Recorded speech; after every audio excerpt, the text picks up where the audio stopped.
देखो रिकॉर्डिंग का मैसेज किया, स्क्रीन शेयर।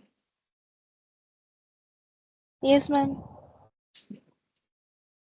तो देखो लास्ट क्लास में हम लोग डेथ जो है वो थोड़ा स्टार्ट कर चुके थे। ये देखो डेथ जो है उसका कैलकुलेशन हम लोगों ने यहाँ पर स्टार्ट किया।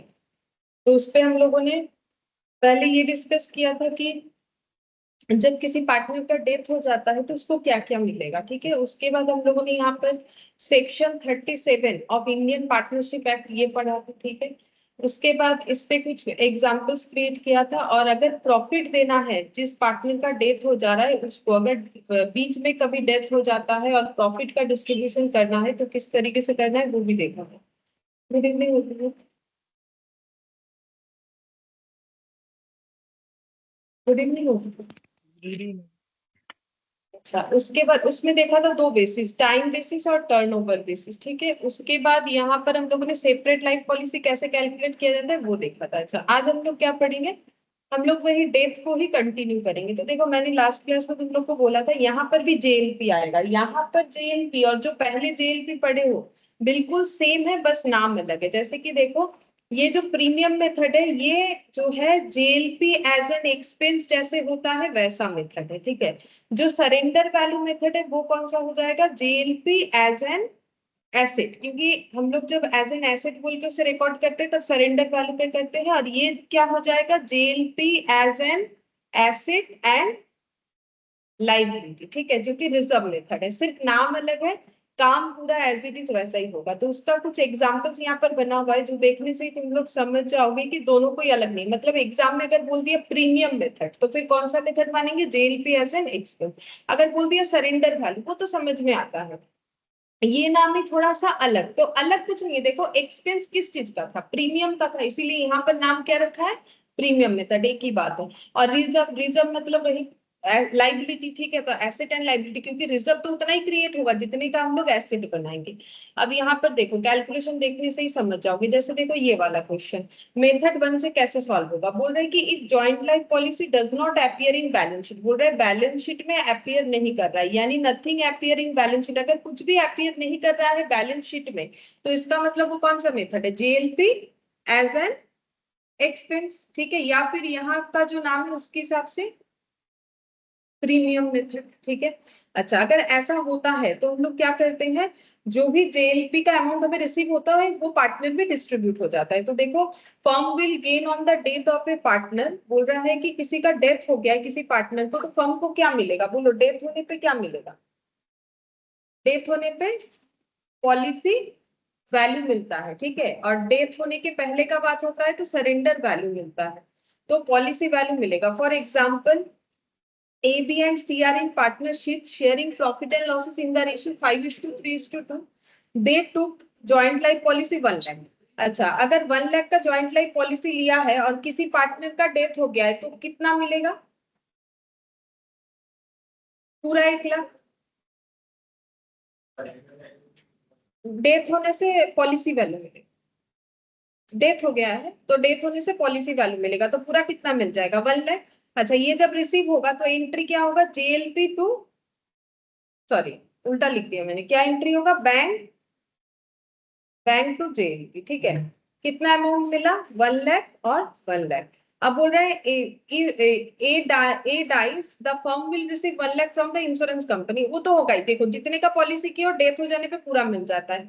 तो अगर हम लोग मेथड 1 फॉलो कर रहे हैं यानी जेएलपी एज एन एक्सपेंस, जिसका यहाँ पर नाम है प्रीमियम मेथड, अभी मैंने कुछ बोला नहीं, जस्ट अभी स्टार्ट ही किया है। यहाँ पर मैंने बोला कि ये ज्वाइंट लाइफ पॉलिसी का ना यहाँ 3 मेथड का नाम दिया हुआ है। तो ये मेथड जो हम लोगों ने वहां पढ़ा था और ये सेम है, सिर्फ नाम अलग है। प्रीमियम मेथड को वहां बोलते हैं एक्सपेंस, ठीक है, क्योंकि प्रीमियम का ही एक्सपेंस होता है। सरेंडर वैल्यू मेथड वहां भी बोलते थे, that is JLP as an asset.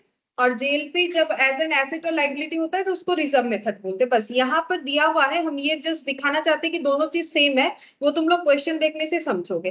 अब अगर हम लोगों का ए का डेथ हो गया, 3 पार्टनर था, ए का डेथ हो गया तो बैंक टू जेएलपी ये अमाउंट रिसीव होगा। और क्योंकि जेएलपी एज एन एक्सपेंस था तो पूरा जेएलपी का अमाउंट पार्टनर लोगों में क्या हो जाएगा, डिस्ट्रीब्यूट हो जाएगा। तो JLP to A to B to C, मतलब B is capital, A is capital, ऐसे करके लिखना पड़ेगा। कितना अमाउंट जाएगा? 1 लाख। अब देखो 5:3:2, तो 1 लाख डिवाइडेड बाई 10 कितना हो जाएगा? 10,000।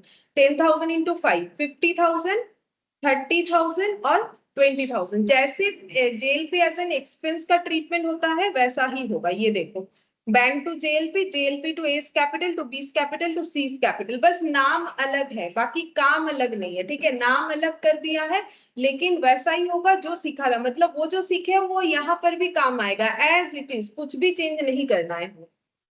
अच्छा, फिर नेक्स्ट देखो, यहाँ पर बोला है कि यहाँ पर if joint life policy appear in balance sheet, अब बोल रहा है जेएलपी बैलेंस शीट में अपियर कर रहा है। अब जेएलपी इधर भी अपियर कर सकता है, एसेट साइड में भी और रिजर्व साइड में, सॉरी क्या बोलते हैं उसे, लाइबिलिटी साइड में भी रिजर्व बोल के अपियर कर सकता है। अब यहाँ पर बोल रहा है एट सरेंडर वैल्यू, तो हम लोग को पता है कि बैलेंस शीट में जिस वैल्यू पे दिखेगा वो क्या होता है, हमेशा एसेट साइड में जो दिखता है वो कौन सा वैल्यू होता है? सरेंडर वैल्यू पे। बोल रहे then the firm will gain on the death of partner, अब अगर पार्टनर का डेथ हो जाएगा तो फर्म को पैसा मिल जाएगा। एग्जांपल के तौर पे एबीसी 3 पार्टनर है, तीनों का रेशियो बता दिया। सेम क्वेश्चन है, जेएलपी 1 लाख का था which is appearing in balance sheet as surrender value of 10,000, मतलब इधर कितना दिख रहा है? 10,000। ठीक है, इधर हम लोग को दिख रहा है 10,000, जेएलपी बोल के 10,000, और ये हम लोग का कौन सा वैल्यू है? Surrender value. और इसके पॉलिसी वैल्यू कितने हैं? पॉलिसी वैल्यू 1 लाख का है, वो ऐसे नीचे लिखा हुआ रहता है, वो कभी भी यहाँ पर नहीं आता है।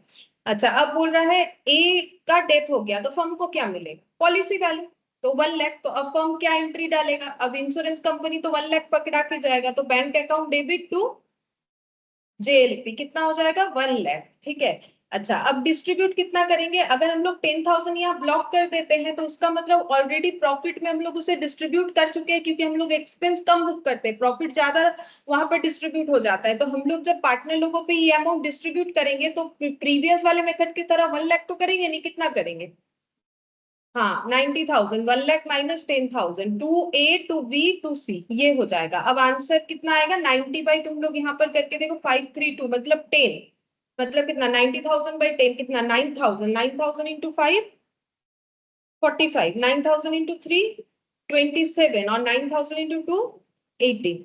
देखो हम दिखा देते हैं, सेम यही है, बस नाम दिया है सरेंडर वैल्यू मेथड। ये देखो, बैंक टू जेएलपी, फिर JLP to A B, to A to B to C, amount भी आ गया। ठीक है, अच्छा थर्ड वाला मेथड देखो, थर्ड वाला मेथड मतलब वही रिजर्व वाला मेथड होगा जरूर। देखो जो जिसमें जेएलपी एज एन एसेट और एज एन लाइबिलिटी दोनों होता है। बोल रहा है if joint life policy appear in balance sheet at surrender value along with JLP policy reserve, मतलब इधर भी है, इधर क्या दिखता है? रिजर्व, और इधर क्या दिखेगा? सरेंडर वैल्यू पे दिखेगा। Then the firm will gain on death of partner and reserve will be distributed among partner. बोल रहा है कि एबीसी 3 पार्टनर था, रेशियो ये वाला था, सेम क्वेश्चन, 1 लाख का पॉलिसी था। अब बैलेंस शीट में सरेंडर वैल्यू कितना दिख रहा था? 10,000, और जेएलपी रिजर्व फिर कितना दिखेगा बोलो? 10,000, जितने का ये बनता है उतने का ही रिजर्व बनता है हमेशा।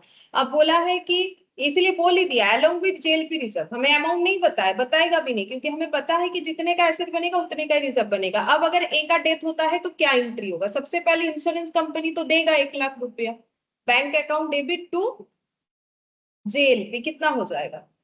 1 लाख। अच्छा, अब इसके बाद नेक्स्ट क्या होता है इस पैटर्न में? ये जो मेथड है इसमें क्या होता है? जेएलपी रिजर्व डिस्ट्रीब्यूट होगा, तो जेएलपी रिजर्व अकाउंट डेबिट, कितने का रिजर्व बना है उतना डिस्ट्रीब्यूट होगा। टू, कोई भी रिजर्व डिस्ट्रीब्यूट होता है ना, डेथ हो, एडमिशन हो, रिटायरमेंट हो, तो ये भी डिस्ट्रीब्यूट होता है।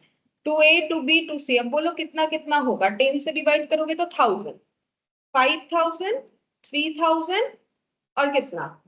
2,000। अभी कंप्लीट नहीं हुआ, ये रिजर्व का डिस्ट्रीब्यूट हुआ, इसके बाद क्या होगा? ये अमाउंट भी डिस्ट्रीब्यूट होगा, लेकिन 1 लाख नहीं होगा, कितना होगा? 90,000। इतने से हम लोग उसको क्या कर देंगे? कम कर देंगे। तो एंट्री क्या हो जाएगा? JLP to A to B to C, यहाँ पर 90,000, और अभी भी जो अमाउंट लिखा था वही वाला आएगा, 45, 27 और 18। चलो देखो यहाँ पर एक बार चेक करके देखो, ये 1 लाख हो गया, फिर 90,000 का डिस्ट्रीब्यूशन पहले कर दिया है 45, और ये देखो जेएलपी रिजर्व का डिस्ट्रीब्यूट कर दिया 10,000 का 532। तो समझ में आया? वो अगर हम लोग समझ गए हैं तो ये नया कुछ नहीं है, बस नाम थोड़ा जो है अलग रखा है, लेकिन लॉजिकली है। देखो, क्योंकि प्रीमियम मेथड का मतलब ही तो प्रीमियम ही तो एक्सपेंस था, तो प्रीमियम मेथड पहला एक्सपेंस वाला, और बाकी तो रिजर्व, और लास्ट वाला रिजर्व, रिजर्व यानी लाइबिलिटी, और उसके बीच वाला सरेंडर वैल्यू पे जो दिखेगा सरेंडर वैल्यू मेथड बोला है, यानी जेएलपी एज एन एसेट। ठीक है। अच्छा, अब नेक्स्ट ये वाला तो हम लोगों ने लास्ट दिन किया था, कैसे करके सेपरेट लाइफ पॉलिसी का ट्रीटमेंट होता है। अब यहाँ एक क्वेश्चन है, ये हम तुम लोग को बताते हैं, ये जो एग्जाम्पल पे है ये वाला हम बताते हैं। देखो यहाँ पर क्या बोला है, यहाँ पर बोल रहा है कि ABC are partners sharing profit and losses in the ratio 2:2:1. A died on 15th April. ठीक है, 2020. The firm closes its books of accounts on 31st December every year. तो इसका मतलब ईयर एंड होने के पहले ही पार्टनर का डेथ हो गया है। ठीक है, तो अब इसको थोड़ा ड्रॉ करेंगे, ये एग्जाम्पल को इसलिए समझेंगे क्योंकि यहाँ पर हम लोग प्रॉफिट कैलकुलेट करना सीखेंगे। ठीक है, तो ये देखो यहाँ पर, अच्छा, अगर हम लोग का ये 31 दिसंबर को होता है, डेथ कब हुआ है, देखो बोल रहा है डेथ हुआ है 15 अप्रैल 2020, हम यहाँ पर लिखते हैं 15 अप्रैल 2020 को डेथ हुआ। ठीक है। अच्छा, अब नेक्स्ट क्या बोला है, देखो यहाँ पर the firm closes its books of accounts 31 December, so the executor of A is entitle for 3.5 month profit. अब देखो, अब सोचो 3.5 मंथ हो रहा है, अगर किसी का 15 अप्रैल को डेथ हुआ है और फर्म अगर अपना बुक्स ऑफ अकाउंट्स 31 दिसंबर को क्लोज करता है, तो क्या 3.5 मंथ होगा? नहीं होगा। देखो कैसे, इसके पहले ईयर कब कंप्लीट हुआ होगा, पहले ये सोचो, इसका ईयर कब स्टार्ट हुआ होगा, 15 अप्रैल वाला 1 Jan 2020 में ही स्टार्ट हुआ होगा। ठीक है। अच्छा, अब यहाँ पर ये ईयर कब एंड होने वाला था, 2020 को, ये पूरा एक ईयर होने वाला था, लेकिन यहाँ पर डेथ हो गया है किसी एक पार्टनर का। ठीक है, ए का।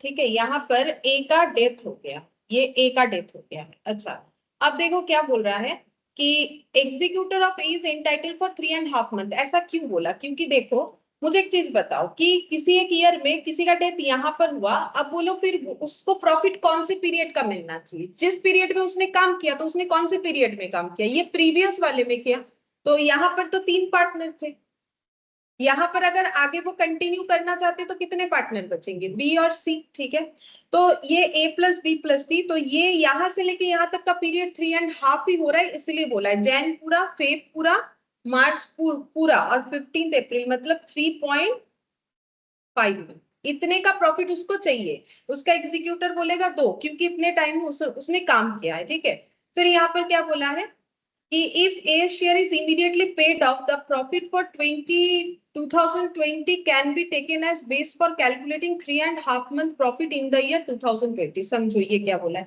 लास्ट क्लास में हम लोगों ने किया था ना, टाइम बेसिस वही वाला। देखो बोल रहा है A share is immediately paid off, बोल रहा है A को जो भी देना है वो दे देंगे। ठीक है, प्रॉफिट 2020 को जो हुआ था उसको बेस मान के 3.5 मंथ्स का कैलकुलेट करेंगे, तो 20 कब था,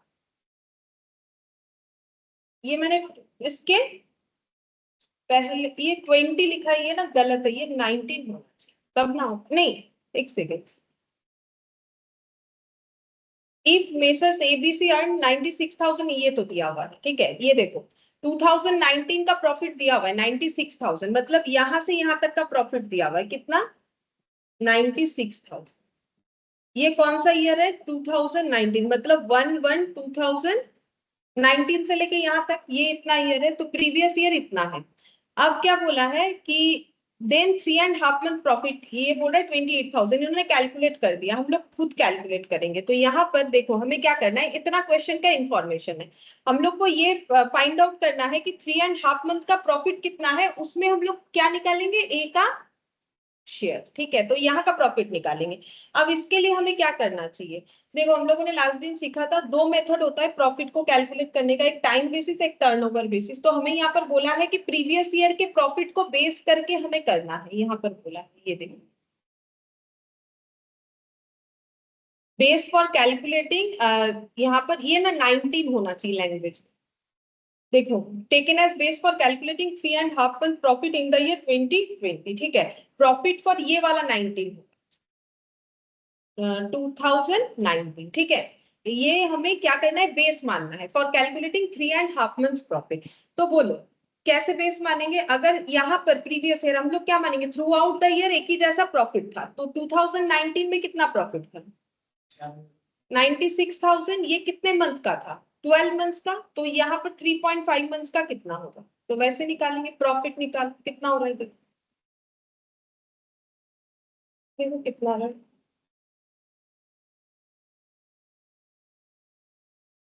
28,000, ठीक है। तो ये क्या आ गया, इस पीरियड का प्रॉफिट। अब इसमें क्या निकालोगे, ए का शेयर। ए का शेयर कितना होगा, जितना उसका प्रॉफिट शेयरिंग रेशियो है, ठीक है। ए का प्रॉफिट शेयरिंग रेशियो कितना, 2/5। देखो कितना होगा, 11,000। यही चीज यहाँ पर करके दिया हुआ है, ठीक है। अच्छा, अब ये जो है, अब ये तो तुम लोगों ने लास्ट दिन भी सीखा था, तब नया क्या सीखा? अब देखो नया क्या है, इस प्रॉफिट का एक नाम है। इस प्रॉफिट को हम लोग क्या बोलते हैं पता है? इस प्रॉफिट को हम लोग प्रॉफिट नहीं बोल सकते, क्या बोलते हैं, पीएल सस्पेंस। अभी इसका यूज करना पड़ेगा जब हम लोग टेंथ का प्रॉपर क्वेश्चन करेंगे। इसको बोला जाता है पीएल सस्पेंस, और इसको दिखाया जाता है एसेट साइड में। बताते हैं क्यों, ठीक है। देखो, क्या ये ओरिजिनल प्रॉफिट है?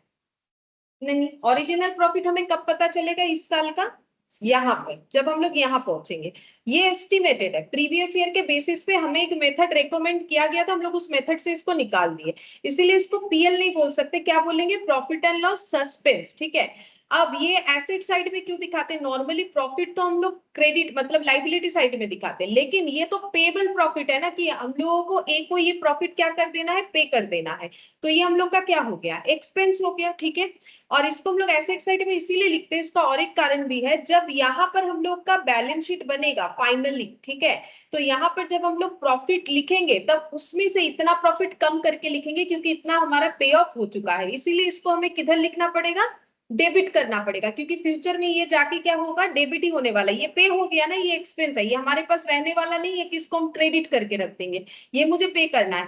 लेकिन इसको क्यों रिकॉर्ड करके रख रहे हैं, जब फाइनली बैलेंस शीट बनाएंगे, फाइनली पीएल बनाएंगे, तब हम लोग उसमें उस अमाउंट को एडजस्ट करते हैं। लेकिन यहाँ पर तुम लोग को वो चीज नहीं करना पड़ेगा। तुम लोग का टॉपिक बस यही तक कंप्लीट है कि तुम लोग को ये पीएल सस्पेंस निकालना है और कहाँ लिखना है वो पता होना चाहिए। तुम लोग को ये बैलेंस शीट बनाने नहीं देगा कि ये सब होने के बाद फिर फर्म अपना काम कर रहा था, तो उसके बाद ईयर एंड हुआ तो फिर उस पीएल को क्या करना है, इसके बारे में तुम लोग का यहाँ पर कुछ नहीं है, ठीक है। लेकिन मैंने एक बार बता दिया कि एसेट साइड में क्यों जाएगा, फ्यूचर में जाके ये एडजस्ट करना पड़ेगा, इसीलिए इसको एसेट साइड में लिख के रखना है। जैसे होता है ना, बोल सकते हो deferred revenue expenditure type. Deferred revenue expenditure का मतलब जैसे huge amount of advertisement expense, धीरे धीरे हम लोग राइट ऑफ करते हैं ना, मतलब बेसिकली ये टोटल पीएल से इतना अमाउंट हमारा राइट ऑफ हो चुका है, उसको हमें फ्यूचर में जाके एडजस्ट करना है, इस वजह से, ठीक है। तो ये याद रखो कि ये पीएल सस्पेंस जो है, इसको पीएल सस्पेंस बोलेंगे, क्योंकि ओरिजिनल पीएल है नहीं, वैसे ही प्रीवियस ईयर के बेसिस पे निकाला गया है, ऊपर से ये एसेट साइड में जाएगा, ठीक है। बस यहाँ पर इतना हमें याद रखना है। ये देखो एंट्री कैसे होगा फिर, PL suspense to A's capital, क्योंकि जब हम लोग ए को पे करेंगे तो क्या एंट्री करेंगे, पीएल सस्पेंस, ठीक है। सिर्फ पीएल लिख देने से गलत हो जाएगा डेथ के case.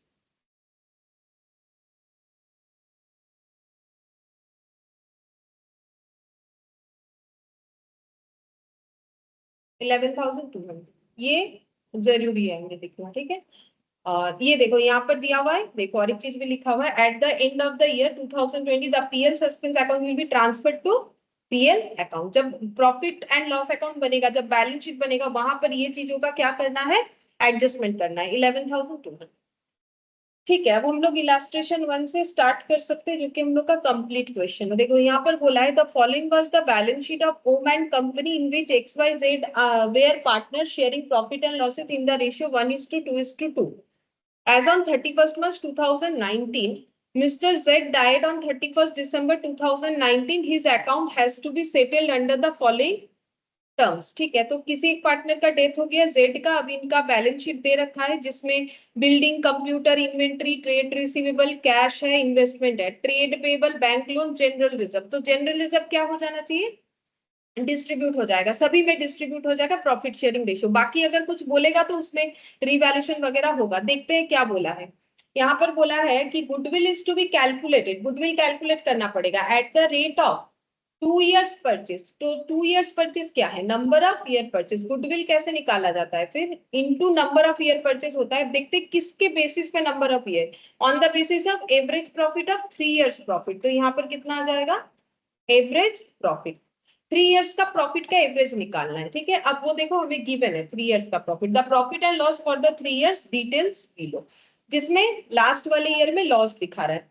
Profit for the period 1/4/19 to 31st December 19 shall be ascertained proportionately on the basis of average profit and losses of the preceding 3 years। मतलब देखो हम बताते हैं यहाँ पर क्या बोला है, profit from 1/4/2019 to 31st December 19। ऐसा क्यों बोला है, क्योंकि देखो पार्टनर का डेथ कब हुआ, 31st December 19। मतलब 1/4, ये देखो 1/4/19 क्या है, किसी भी ईयर का स्टार्टिंग था, ठीक है, क्योंकि इनका कौन सा ईयर है, फाइनेंशियल ईयर है, अप्रैल टू मार्च वाला। तो 1 अप्रैल को स्टार्ट हुआ था, खत्म कब होने वाला था, 31 मार्च 2020। अब डेट कब हुआ, 31 दिसंबर 19, वो कहां पर आएगा,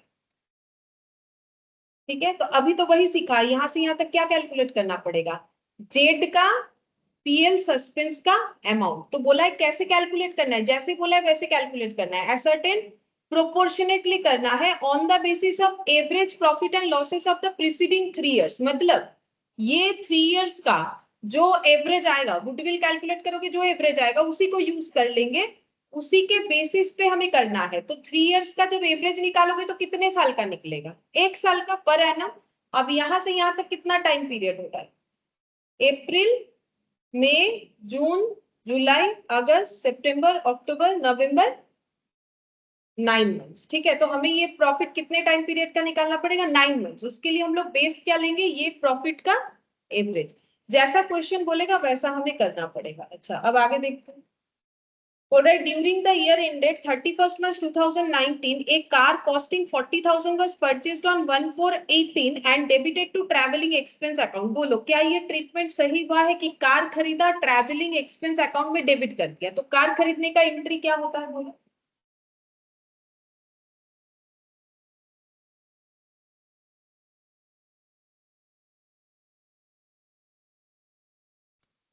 ma'am car account debit to bank. Car account debit to asset to bank, ठीक है। Car account debit to cash या बैंक। देखो डोमेस्टिक पर्पस के लिए होने से ड्रॉइंग्स होगा ये सही है, लेकिन यहाँ पर ऐसा तो नहीं होगा। नॉर्मल कार खरीदा है, बोला ट्रैवलिंग में दिखा दिया, ठीक है। तो हम लोग को रेक्टिफाई करना पड़ेगा। अच्छा ऐसे दिखाने से प्रॉब्लम क्या है, मतलब क्या इम्पैक्ट हुआ होगा,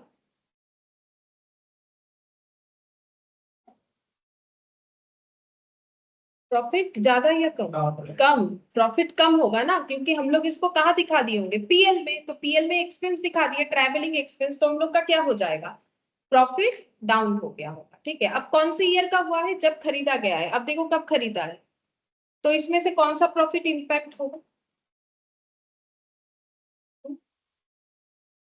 कौन सा वाला,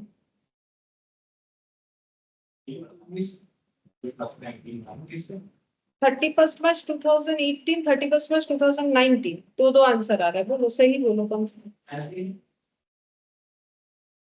1 अप्रैल 18 को, तो 1 अप्रैल से लेके 18 से लेके 19 तक होगा ना, तो ये वाला इस पे इम्पैक्ट। अच्छा अब देखो यहाँ पर डेप्रिसिएशन, अब डेप्रिसिएशन तो नहीं लगाया होगा, जब एसिड का एसिड माना नहीं है तो डेप्रिसिएशन नहीं लगाया होगा। अभी हम लोग रेक्टिफाई करेंगे तो डेप्रिसिएशन लगाएंगे। मुझे एक चीज बोलो, अगर डेप्रिसिएशन नहीं लगाया है तो प्रॉफिट में क्या इम्पैक्ट आया, ज्यादा हुआ होगा क्योंकि खर्चा नहीं दिखाया हम लोगों ने। अच्छा रिटर्न डाउन वैल्यू मेथड में जाना चाहिए, this asset is to be brought into account at the depreciated value. बोल रहा है इस एसेट को, मतलब कार को हमें कैसे दिखाना है, डेप्रिशिएशन के बाद जो वैल्यू आता है उस पे हमें दिखाना है। मतलब ये कहाँ दिखाने का बात हो रहा है, बैलेंस शीट में जब दिखाओगे, ठीक है। अच्छा अब ये जो है यहाँ पर हम लोगों को इसका मतलब ये प्रॉफिट डायरेक्टली लेके हम लोग एवरेज नहीं कर सकते, क्योंकि प्रॉफिट हमारा क्या है, रेक्टिफाइड नहीं है, यानी कि एडजस्टेड नहीं है। अगर गुडविल का एकदम स्टार्टिंग याद आ रहा है, क्योंकि अभी पार्टनरशिप का देखो हमारा डेट कंप्लीट होने जा रहा है, तो वहां पर मैंने बोला था ना एडजस्टेड एवरेज प्रॉफिट हमें निकालना पड़ता है। तो एडजस्टेड कैसे कर सकते हैं, हर रेक्टिफिकेशन हो सकता है, नॉन रिकरिंग इनकम एक्सपेंसेस, ये सारा पूरा एक लिस्ट लिखा हुआ था। तो ये दोनों ही, ये जो भी पॉइंट है हमारे रेक्टिफिकेशन को रिलेट कर रहा है। और बाकी वैल्यू ऑफ एसेट क्या रखने बोला है, इन्वेंट्री 16,000 बोला है, building 1,40,000, computer, investment, trade receivable, ऐसे करके बोला है। अच्छा ठीक है, ये जो भी बोला है वो हमें चेक करना पड़ेगा, कम या ज्यादा बोला है, तो ये जो भी चेंजेस है वो हमारा कहाँ जाएगा, रिवैल्यूएशन में जाना चाहिए। अगर हमें रिवैल्यूएशन अकाउंट बनाने बोला है, नहीं भी बोला इम्पैक्ट तो आएगा, देखते हैं क्या बनाने बोला है। सबसे पहले बोला है कि calculate goodwill and Z's share in the profit of the firm for the period 1/4/19 to 31st December 19। सबसे पहले तो गुडविल निकालना है, फिर Z का शेयर ऑफ प्रॉफिट निकालना है, वो जितना पीरियड जो है काम किया था उसके बाद डेथ हो गया था। ठीक है, चलो पहले पहला वाला क्वेश्चन का आंसर निकालते हैं कि गुडविल कैसे हम लोग कैलकुलेट करें।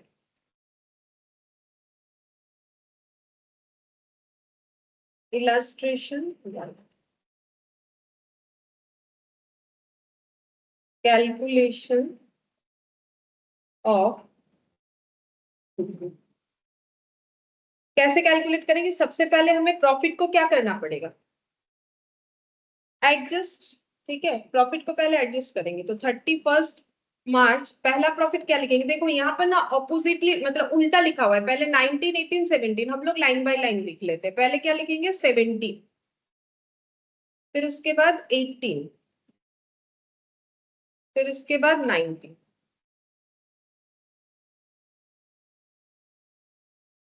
पहले यहाँ पर लिखते हैं प्रॉफिट और लॉस गिवन।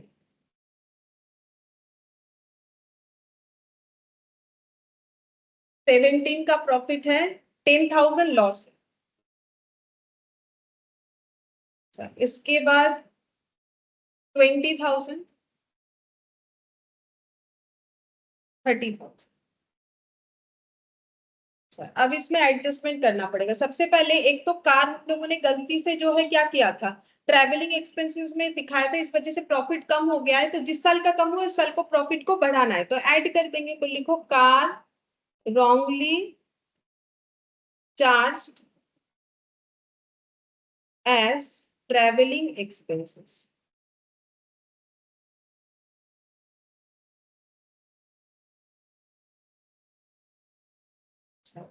ये हम लोग का 19 में जाएगा, क्योंकि हम लोगों ने देखा था कार खरीदा गया था 1/4/18 में, वैल्यू कितना है 40,000, तो 40,000 से प्रॉफिट जरूर कम दिख रहा होगा, क्योंकि हम लोगों ने 40,000 का जो है बेकार में एक्सपेंस दिखा दिया। ये एसेट है, ये कोई बिजनेस का एक्सपेंस डे टू डे का नहीं है। कार का डिप्रिसिएशन जरूर चार्ज होना चाहिए था, तो डिप्रिसिएशन ऑन कार, ठीक है, कितना परसेंट चार्ज करने बोला है, देखो बोला है 20% चार्ज करने बोला है, एट द रेट ऑफ 20%, ठीक है, पर एनम।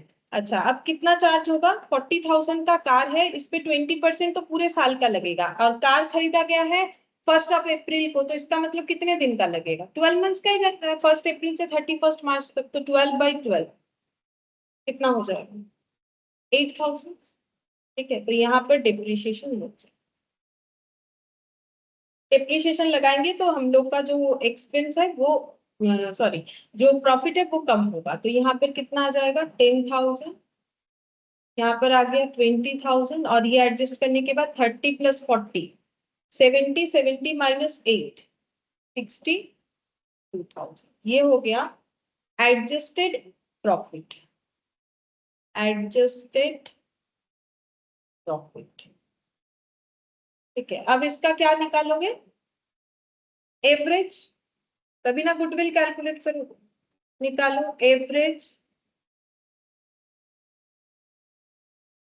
एडजस्टेड प्रॉफिट, तो कितना कितना ऐड होगा, -10,000 +20,000 +62,000 डिवाइडेड बाई 3, 72,000, 24,000। अच्छा, अब यहाँ पर गुडविल निकालेंगे, तो लिखो goodwill equal to average profit into number of year purchase, ठीक है। Number of year purchase question में गिवन था, देख लो कितना बोला था, 2, तो इनटू 2 कर दो। 48,000, ठीक है। इसमें हम लोग जेड का शेयर निकालेंगे, ये भी हमें निकालने के लिए, नहीं ये यहाँ पर जेड का शेयर वैसे बोला नहीं था, बोला था कैलकुलेट गुडविल, वो हो गया। और जेड का शेयर जो है वो प्रॉफिट में निकालने बोला था, ठीक है, तो प्रॉफिट में ही निकाल लेते हैं जेड का शेयर, ठीक है। तो ये यहाँ पर बोला नहीं है जेड का शेयर निकालने फिलहाल, तो नहीं निकाल रहे, चलो अब हम लोग प्रॉफिट निकालते, कैलकुलेशन ऑफ प्रॉफिट फ्रॉम 1/4/2000, कौन से ईयर में डेथ हुआ, 19 से 31 दिसंबर तक का निकालना, 31 दिसंबर 2019, यहाँ तक का हमें प्रॉफिट कैलकुलेट करना है, ठीक है। तो इस प्रॉफिट को हम लोग क्या नाम दें, पीएल सस्पेंस, ठीक है। अच्छा अब कैसे निकालेंगे, उसके लिए हमें बताया है, जो एवरेज प्रॉफिट आएगा ना उसी का प्रोपोर्शनेट कर दो, यहाँ पर बताया था जो एवरेज प्रॉफिट आएगा उसी का प्रोपोर्शनेट कर दो। कितने साल का एवरेज प्रॉफिट, प्रीसीडिंग 3 इयर्स का, अभी अभी निकाला एवरेज प्रॉफिट कितना है, 24,000, इसका प्रोपोर्शनेट करेंगे। अब प्रोपोर्शनेट का मतलब ये तो 12 मंथ्स का है, ठीक है। अब इनटू यहाँ पर जितना मंथ्स हुआ था, तो हम लोगों ने भी कैलकुलेट किया था, कितना आया था, 9 मंथ्स, ठीक है। तो अब देखो कितना होगा, 18,000, 18,000 हो जाएगा। अब इसमें जेड का शेयर निकालेंगे, जेड का शेयर कैसे निकालोगे, 18,000 इंटू जिस सस्पेंस वाला बात, 9 क्यों आया,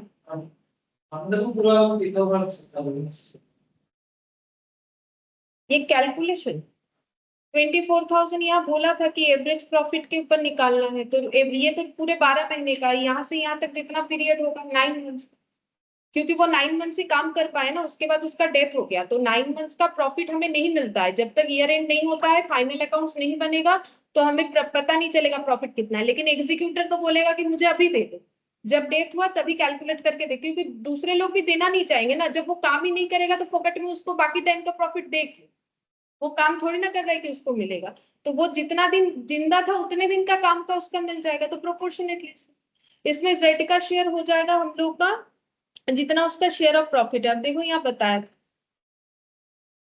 ये देखो 122, तो 2 बाई कितना हो जाएगा, 5, देख लो कितना होता है, 7,200, ठीक है। तो पहले क्वेश्चन का आंसर हम लोग का कंप्लीट हुआ, जो पूछा था हम लोगों को कि गुडविल कैलकुलेट करो और जेड का शेयर ऑफ प्रॉफिट जो है वो बताओ कितना हो। अच्छा अब नेक्स्ट देखते हैं क्या पूछा है, 3 क्वेश्चन इसमें पूछ रखा है, फिर इसके बाद पूछा है prepare revaluation account assuming that other item of asset liability remained the same, मतलब ये कोई मेमोरेंडम नहीं है कि अनऑल्टर्ड नहीं बोला है, बोला है कि रिवैल्यूएशन बनाओ, लेकिन ये अजम्पशन के साथ कि जो चेंजेस है वही होगा, बाकी एसेट लाइबिलिटीज को हमें वैसे ही रखना है। ये कंफ्यूज करने के लिए दिया है, हम लोग थोड़ी ना चेंज करते हैं, जो चेंज करने बोलता है उसी को चेंज करते हैं। लेकिन ये पढ़ के किसी को अगर लगेगा मेमोरेंडम है, नहीं, मेमोरेंडम में क्या होगा, all the values of asset and liabilities will remain unaltered, ठीक है। यहाँ ऑल कहाँ बोला है, यहाँ कंफ्यूज करने के लिए दिया है कि रिवैल्यूएशन बनाओ, लेकिन क्या करना है, जो अदर आइटम्स है एसेट लाइबिलिटी उसको वैसे ही रख दो, ठीक है। तो जितना बोलेगा उतना ही करना है वैसे भी, तो लिखो रिवैल्यूएशन अकाउंट।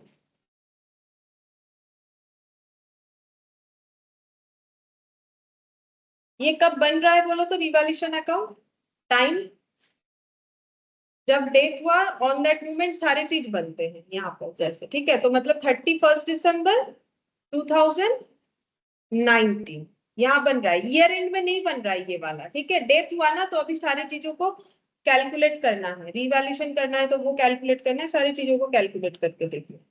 अच्छा अब देखो यहाँ पर स्टार्ट करते हैं, इन्वेंट्री 16,000 है, अरे इन्वेंट्री 16,000 है, ठीक है। करने बोला है कितना देखते हैं, इन्वेंट्री है 20,000, तो इन्वेंट्री कम हो गया तो इधर लिखेंगे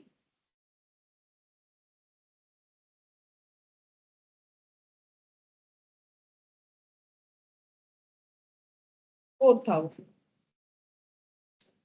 इसके बाद देखते हैं क्या चेंजेस बोला है, इसके बाद बिल्डिंग 140 करने के लिए बोला है। बिल्डिंग पहले कितना था 120, तो बढ़ गया है, इधर होगा बाय बिल्डिंग 140, हाँ 20,000। सब बिल्डिंग के बाद देखते हैं नेक्स्ट क्या है। कंप्यूटर 50,000 बोला है, कंप्यूटर था 80 तो कम हो गया 30,000 से।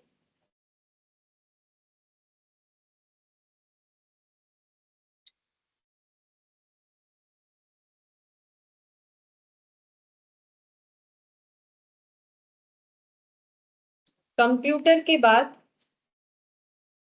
नेक्स्ट देखते हैं, नेक्स्ट देखते हैं यहाँ पर इन्वेस्टमेंट 6,000 बोला। इन्वेस्टमेंट कितना था 10,000, ये भी कम हो गया।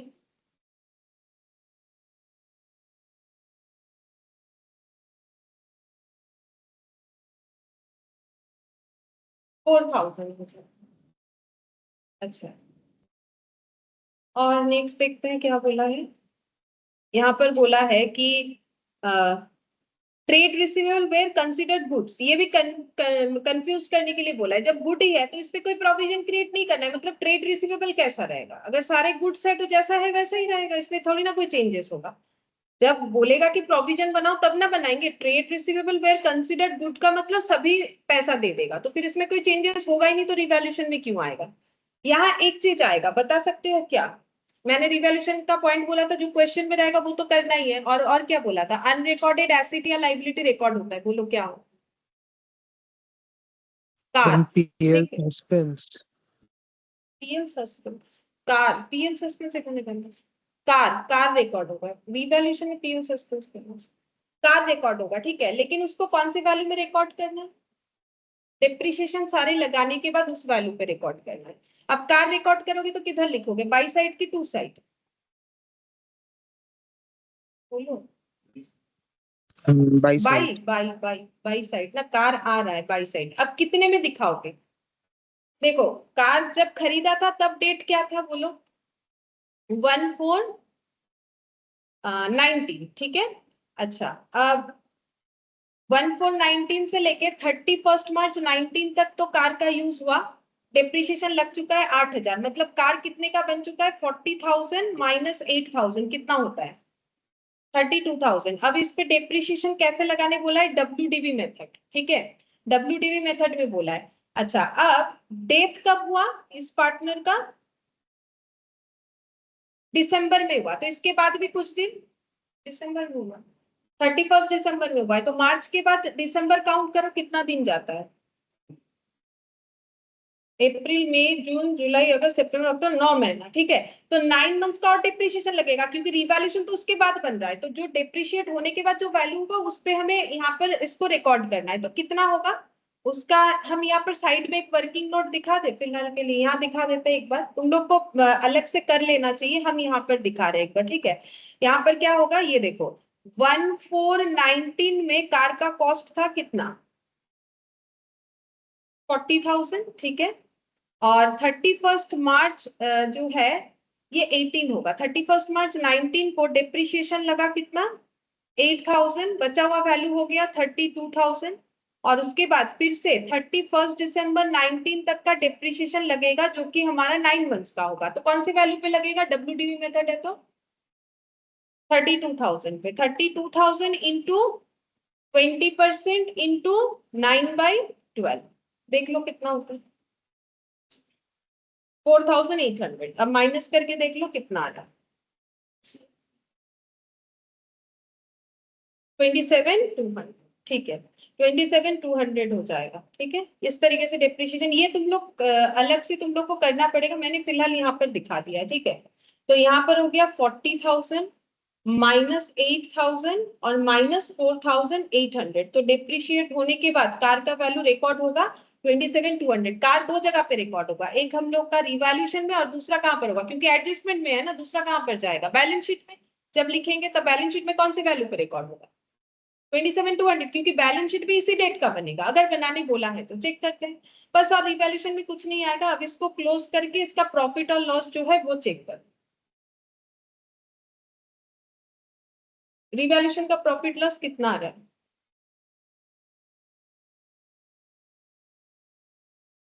9,200 आएगा शायद, देखो। To profit on revaluation distribute करना, to profit on revaluation distribute में कौन कौन आ जाएगा? एक्स, वाई और जेड, ठीक है। अच्छा, रेशियो हम लोग का क्या था? 2:1 ना 1:2 था? वो 1:2 था, 1:2, ये वाला। तो कितना हो जाएगा? 2 + 2 + 1 5। तो 9,200 डिवाइडेड बाई 5 कितना हो रहा है? देखो 1840, उसका डबल कर दो, बाकी दोनों डबल जाएगा। 2 है। और 368 सेम है, ठीक है। तो इस तरीके से हम लोग का क्या हो गया? रिवैल्यूएशन हो गया। तो ये भी यहाँ पर इंपॉर्टेंट पॉइंट है। डेट का क्वेश्चन कम है, लेकिन सारा क्वेश्चन बहुत ही अच्छा स्टैंडर्ड वाला क्वेश्चन है, अलग अलग पॉइंट ये सभी में है।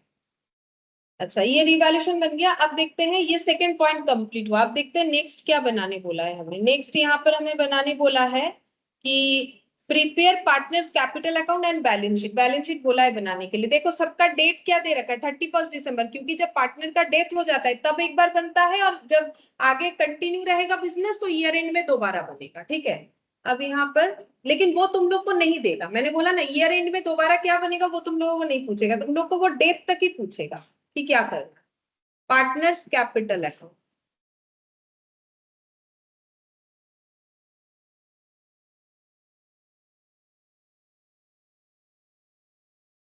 X, Y, Z.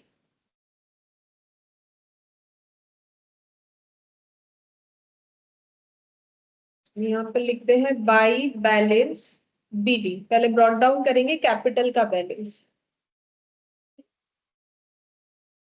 40, 80 और 80, ठीक है। 40, 80 और 80। 40,000, 80,000 और 80,000।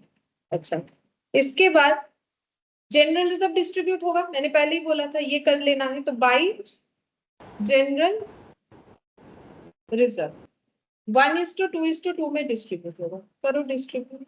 जो रेशियो है वो मैंने एक बार लिख दिया। अमाउंट हम बताते हैं 30,000, 6,000, 6,000, 12,000, 12,000।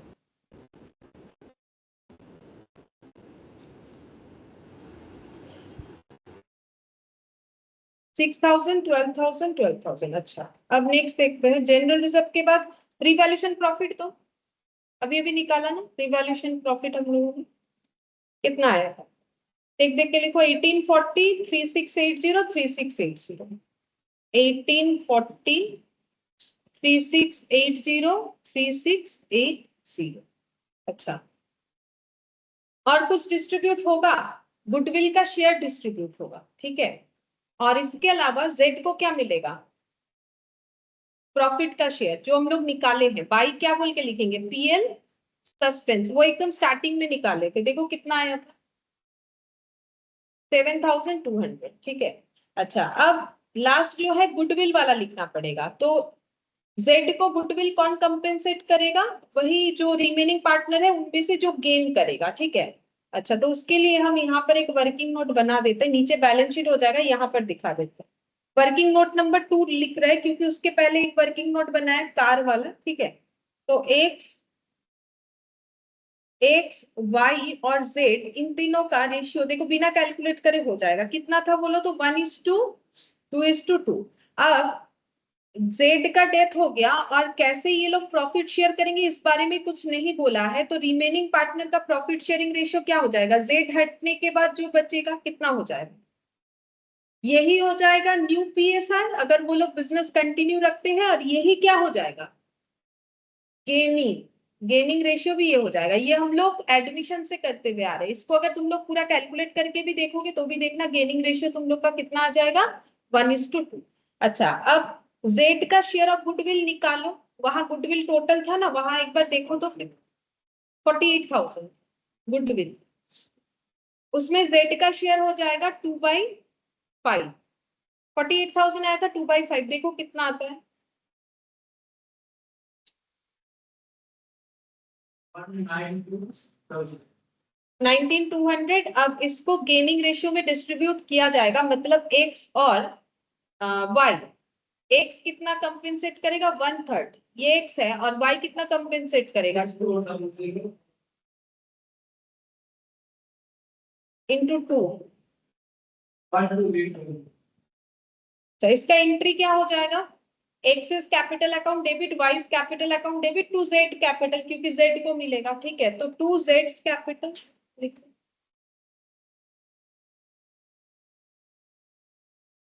6,400 और 12,800, और इधर क्रॉस पोस्टिंग करेंगे, by X's capital by Y's capital, 6,400 12,800। अच्छा, और कुछ नहीं जाएगा। अब हम लोग क्लोज करेंगे, और सबसे पहले जेड का क्लोज कर देते हैं। जेड का अमाउंट किसको जाएगा, पेमेंट करेगा, ऐसा नहीं बोला है, तो किसको ट्रांसफर होता है, जेड्स एग्जीक्यूटर। देख लो जेड को कितना देना पड़ेगा, टोटल यहाँ पे करना है, और उधर माइनस करके बैलेंस, नहीं माइनस नहीं, यहाँ पर आ जाए 80, 1,80,000, 1,22,080, ये टोटल भी उतना ही आएगा।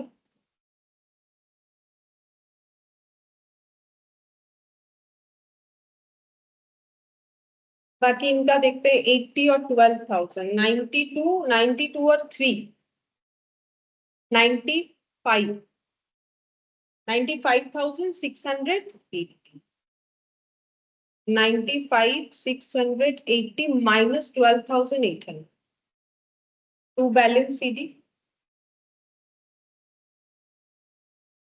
कितना आएगा, 0,882, इतना आ रहा है। अच्छा, 46 और 1, 47,840। अच्छा, और ये यहाँ पर आएगा कितना, 0,4,4, 41,440, इतना आ रहा है बैलेंस करके, ठीक है। इसमें हमें बैलेंस ही करना है, क्योंकि कुछ और करने बोला ही नहीं है, कुछ प्रोपोर्शनेट वगैरह ऐसा कुछ बोला नहीं है। अच्छा, और लास्ट हमें बनाना है इस पे एक बैलेंस शीट। बनाओ बैलेंस शीट। बैलेंस शीट कब का बनेगा, वही पूरा लिखने से 31 दिसंबर 2019 तक का, ठीक है। अच्छा, बैलेंस शीट में हमें क्या क्या लिखना पड़ेगा, देखो इधर से देखते हुए लिखेंगे। बिल्डिंग का वैल्यू चेंज हुआ है, बिल्डिंग कितना लिखेंगे, 1,40,000, वैल्यू एप्रिशिएट हुआ था, 1,40,000 हो जाए। हम डायरेक्टली लिख रहे हैं और ऐड करके नहीं दिखा रहे। बिल्डिंग के बाद है कंप्यूटर, कंप्यूटर कितना लिखेंगे, वो कम हुआ था शायद, 30,000, 50,000 होगा फिर, है ना। 80 माइनस 50 क्या था, 30 आया था। अच्छा, कंप्यूटर के बाद inventories,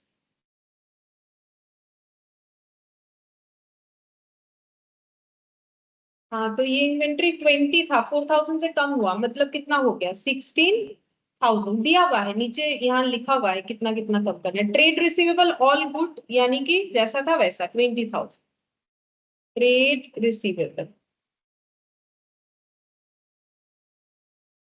20,000, trade receivable 20,000।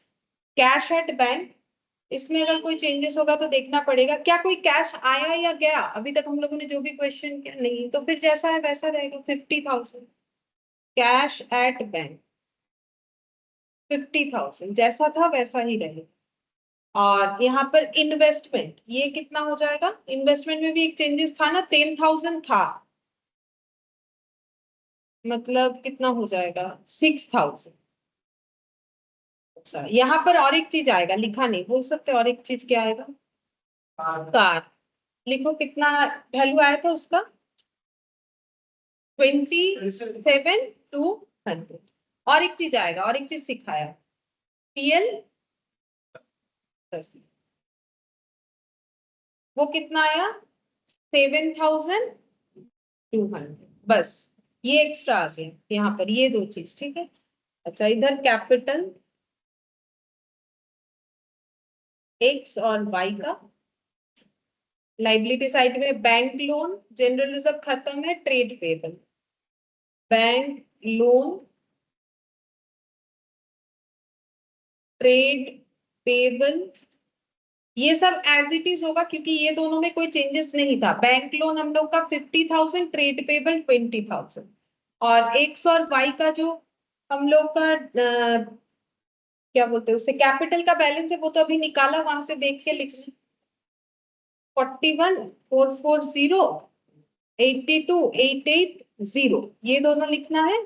Bank loan लिख दिया और ट्रेड पेबल ये भी लिख दिया, और एक चीज लिखना पड़ेगा, बोल सकते हो क्या, जैसे रिटायरमेंट में लिखते हैं पार्टनर का लोन, यहाँ पर क्या लिखेंगे एग्जीक्यूटर, क्योंकि उसको तो पेमेंट करना है नहीं, ये लाइबिलिटी हो गया ना, जैसे आउटस्टैंडिंग लाइबिलिटी होता है, तो जेड्स एग्जीक्यूटर।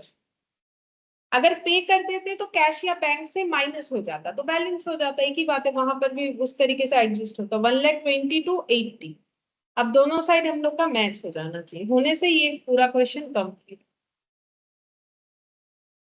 देखो कितना आता है,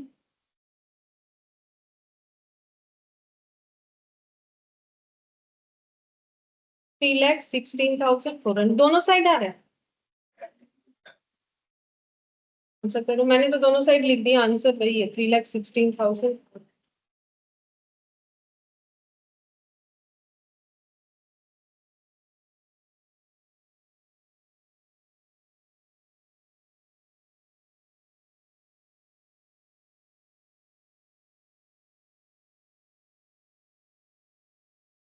बस 3,16,400,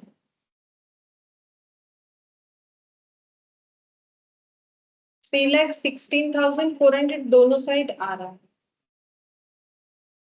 पीएल सस्पेंस लिखना इधर भूलना नहीं है, इधर जेड्स एग्जीक्यूटर जा रहा है, अगर पेमेंट हो जाता तो इतना अमाउंट यहाँ से, अब क्यों पेमेंट नहीं हुआ बोलो तो इनके पास इतना कैश है कहाँ जो पेमेंट करेगा, देना तो है, इतना है सिर्फ 27,200, अगर देने जाएगा तो ओवरड्राफ्ट बन जाएगा।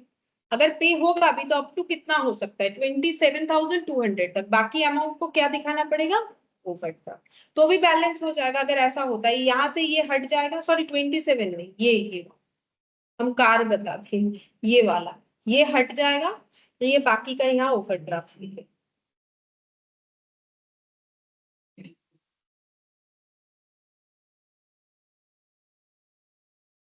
काफी बड़ा है क्वेश्चन, चलो अब नेक्स्ट वाला देखते हैं यहाँ पर, ये भी बड़ा है क्वेश्चन, देखो इसमें क्या बोला है, बोल रहा है कि the partnership agreement of A firm consisting of 3 partner ABC who share profit in proportion of half 1/4 1/4 and whose fixed capital are 10, 6 and 4,000 provided as follows। तो क्या ये रेशियो से हम लोग क्वेश्चन कर सकते हैं, एक हाफ लिखा हुआ, एक 1/4 1/4, नहीं, हमें सारे रेशियो का बेस क्या करना पड़ेगा इक्वल, नहीं तो डिस्ट्रीब्यूट नहीं कर पाएंगे। अभी कॉमा कॉमा दिया हुआ इसीलिए, देखो रेशियो पैटर्न में लिखा ही नहीं है, अगर रेशियो पैटर्न में होगा तो सभी का बेस क्या होना चाहिए बराबर होना चाहिए।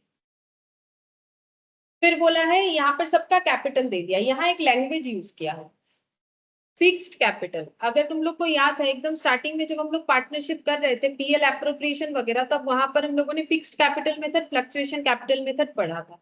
फिक्स्ड कैपिटल मेथड में क्या होता है, दो अकाउंट बनता है, एक कैपिटल का और एक करेंट अकाउंट का। कैपिटल में सिर्फ कैपिटल जाता है, करेंट अकाउंट में पार्टनर लोगों का बाकी सारे ट्रांजैक्शन जाता है, ठीक है। तो यहाँ पर फिक्स्ड कैपिटल मेथड बोला, इसका मतलब अगर हम लोग को यहाँ पर पार्टनर का कैपिटल अकाउंट बनाने बोले तो एक्चुअली कितना अकाउंट बनेगा, एक करेंट अकाउंट बनेगा और एक कैपिटल अकाउंट। और अगर बोलेगा कि नहीं सिर्फ कैपिटल ही बनाओ तो बात अलग है, सिर्फ कैपिटल बनाने बोलेगा नहीं, उसमें लिखोगे क्या, सिर्फ कैपिटल ही लिखोगे और तो कुछ लिखोगे नहीं, मतलब करेंट अकाउंट बनाने बोल सकता है। अब देखते हैं कैसा लैंग्वेज दिया है, बोल रहा था पार्टनर भी allowed interest 10% per annum on their fixed capital. इस कैपिटल के ऊपर इन लोगों को क्या मिलता है, पार्टनर लोगों को इंटरेस्ट मिलता है, बट नो इंटरेस्ट भी अलाउड ऑन अनड्रॉन प्रॉफिट और चार्ज ऑन ड्रॉइंग्स। बोल रहा है कि कोई इंटरेस्ट जो है अलाउ नहीं किया जाएगा अनड्रॉन प्रॉफिट में। मतलब पार्टनर ये नहीं बोल सकता है कि मैंने मेरा प्रॉफिट को ड्रॉ नहीं किया तो उसके बदले मुझे इंटरेस्ट दे दो। मतलब पार्टनरशिप में मान लो एक को प्रॉफिट मिलने वाला था 10,000, उसने पैसा विथड्रॉल नहीं किया और बोल रहा है मेरा 10,000 तो डिपॉजिट है, इस पे इंटरेस्ट दे दो। बोल रहा है वैसा नहीं चलेगा, आप डिपॉजिट रख रहे हो आपका प्रॉब्लम है, लेकिन हम लोग इस पे कोई इंटरेस्ट नहीं देने वाले। इंटरेस्ट सिर्फ किस पे मिलेगा? ओनली फिक्स्ड कैपिटल पे। और अगर कोई ड्रॉइंग्स कर रहे हो तो उसके ऊपर इंटरेस्ट चार्ज नहीं किया जाएगा। वो सब तो प्रोविजंस बनाना पड़ता है, मतलब डीड बनाना पड़ता है। डीड में जैसा लिखा हुआ है वैसा वैसा चलेगा। अब यहाँ पर क्या बोला है, that upon the death of a partner the goodwill of the firm be valued at 2 years purchase of average net profit after charging interest on capital। बोल रहा है कि अगर किसी पार्टनर का डेथ हो जाता है तो ये लोग गुडविल को कैसे कैलकुलेट करेंगे। बोल रहे हैं कि 2 years परचेस, मतलब नंबर ऑफ ईयर परचेस कितना हो जाएगा 2, ठीक है।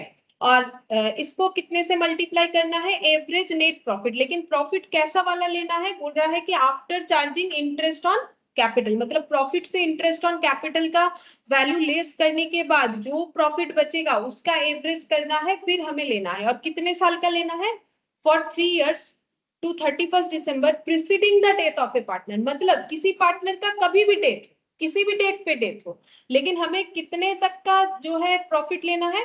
बोल रहा है for the years to 31 December preceding the death of a partner. Partner का डेथ होने के पहले जो 31 December से लेके 3 years ऐसे जाना। अभी डेट आने से देखते हैं कब डेथ हुआ है, तो फिर तुम लोग बताओ। यहाँ पर बोल रहे हैं that an insurance policy 10,000 is to be taken in individual name. मतलब जॉइंट लाइफ पॉलिसी है कि separate life policy? Separate life policy. Individual name में लिया है तो सेपरेट लाइफ पॉलिसी हुआ। The premium is to be charge against the profit of the firm. वो तो पता है, देखो प्रीमियम जो है वो तो एक्सपेंस है, एक्सपेंस होने से ही चार्ज अगेंस्ट क्या बोला जाता है, प्रॉफिट, वो बताया है। Upon the death of a partner he is to be credited with share of profit interest on capital calculated upon 31 December following his death. यहाँ पर क्या बोला है, ये पॉइंट इंपॉर्टेंट बोल रहा है। अगर किसी पार्टनर का डेथ होता है उसको क्या क्या मिलेगा, बोल रहा है इसको मिलेगा प्रॉफिट का शेयर, इंटरेस्ट ऑन कैपिटल, जो कि कैलकुलेट कैसे किया जाना चाहिए, 31 December फॉलोइंग हिज डेथ। मतलब जब डेथ हुआ उसके बाद जब 31 December कंप्लीट होगा पूरे तब तक का होगा। लेकिन नॉर्मली हम लोग को क्या पता है, up to the date of death जो भी मिलता है। लेकिन यहाँ क्वेश्चन में बता दिया कि इन्होंने जब अपना एग्रीमेंट या डीड बनाया था तब वहां पर ये बात लिखवाया था। मतलब डेथ जैसे मान लो आज है 10th September, आज अगर किसी पार्टनर का डेथ हो भी जाता है फिर भी उसे share of profit interest on capital कब तक का मिलेगा, 31 December 2024। ये उन्होंने बनाया है प्रोविजंस, तो हमें वैसा चलना पड़ेगा। दैट द शेयर ऑफ, मतलब पूरे साल भर का ही मिलेगा, बेसिकली यही हो गया। That the share of partnership policy and goodwill be credited to deceased partner as on 31 December following his death. यहाँ पर भी सेम चीज बोला है, ये सबके लिए तो बोला ही है। और बोल रहा है कि गुडविल का शेयर और जो डिजीज पार्टनर को दिया जाएगा पॉलिसी का वैल्यू, मतलब जो जॉइंट लाइफ पॉलिसी क्या है वो भी कब तक का होगा, 31 December फॉलोइंग हिज डेथ। फिर बोल रहा है that the partner books be closed annually on 31 December। इन लोग का ईयर एंड कब होता है, 31 December। अब डेट दिया है, a died on 30th September, the amount standing to credit of his current account बोल रहा है 450 and from that to the date of death he had withdrawn 3,000 from the business. ये क्या बोला है, करेंट अकाउंट क्यों बताया, क्योंकि ऊपर ही बताया था कौन सा मेथड फॉलो करता था ये लोग, तो करेंट अकाउंट जरूर होगा इनका। करेंट अकाउंट में कितना बैलेंस था 450, और उसने बिजनेस से कितना ड्रॉ किया था 3,000। तो ये ड्रॉइंग्स भी हमारा कहाँ दिखना चाहिए, नॉर्मली तो हम लोग कैपिटल में लिखते हैं, यहाँ पर कहाँ दिखाएंगे, करेंट अकाउंट में। अच्छा आप बोल रहा है unrecorded liability 2000 was discovered on 30th September, it was decided to record it and be immediately paid up. बोल रहा है एक अनरिकॉर्डेड लाइबिलिटी था जिसका पता चला 30 September 19 को, वो रिकॉर्ड करना है और उसको पे भी करना है, ऐसा बोला है। अब हमें यहाँ पर ट्रेडिंग रिजल्ट दिया है, ये देखो ट्रेडिंग रिजल्ट मतलब बिजनेस का profit before charging interest on capital सारे दिए हुए हैं। 16 का, 17 का, 18 का लॉस है और 19 का दिया हुआ है, ठीक है। अच्छा Assuming the surrender value of the policy 20% of the sum assured. हमें बोला है prepare an account showing the amount due to A's legal representative as on 31st December 2019. Question तो बस छोटा सा दिया है, बोला है कि A को क्या देना पड़ेगा, A के लीगल रिप्रेजेंटेटिव या एग्जीक्यूटर, एक ही बात है, वो हमें बताना है। हमें आइटम पता है A को क्या क्या देना है। A को क्या देना है, उसका कैपिटल का वैल्यू, उसका करेंट अकाउंट में जो वैल्यू होगा वो देना है, उसको गुडविल का शेयर देना है, उसका प्रॉफिट का शेयर मिलेगा, इंटरेस्ट ऑन कैपिटल मिलेगा, और क्या मिलेगा, जेएलपी का वैल्यू मिलेगा, ये सारे चीज मिलेंगे। लेकिन उसके लिए हमें बहुत सारा कैलकुलेशन करना पड़ेगा, क्योंकि ना तो यहाँ गुडविल हमें कैलकुलेट करके दिया है, कुछ भी कैलकुलेट करके नहीं दिया है, ठीक है। तो आंसर छोटा सा है, वर्किंग नोट बड़ा होगा, ठीक है। चलो बनाओ। आंसर के लिए हमें दो ही अकाउंट चाहिए। क्या क्या अकाउंट चाहिए बोल सकते हो? अगर ए का एग्जीक्यूटर का हमें डिटेल्स निकालना है तो क्या क्या अकाउंट चाहिए? करेंट अकाउंट और कैपिटल अकाउंट, वहां पर एग्जीक्यूटर को दिखा देंगे, ठीक है। उसके बाद चाहो तो एग्जीक्यूटर बना सकते हो। एज क्या बनाएंगे? करेंट अकाउंट, और एज कैपिटल अकाउंट, और चाहे तो एग्जीक्यूटर अकाउंट भी बना सकते हैं। तो करेंट अकाउंट, और यहाँ पर एज कैपिटल अकाउंट,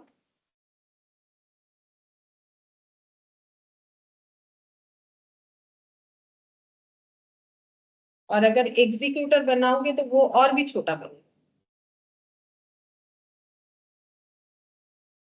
बस इतने से भी हो जाएगा।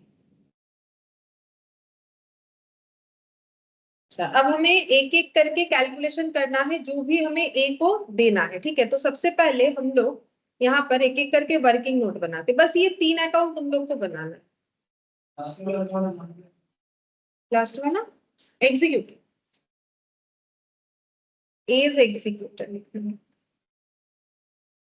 वर्किंग नोट नंबर 1, ठीक है। अब देखो सबसे पहले हमें क्या कैलकुलेट करना है, बहुत सारा चीज थी यहाँ पर। तो रूल्स बताया था कि क्या मिलेगा, बोला कि इंटरेस्ट मिलेगा, ये गुडविल वगैरह। सबसे पहले क्या कैलकुलेट करें?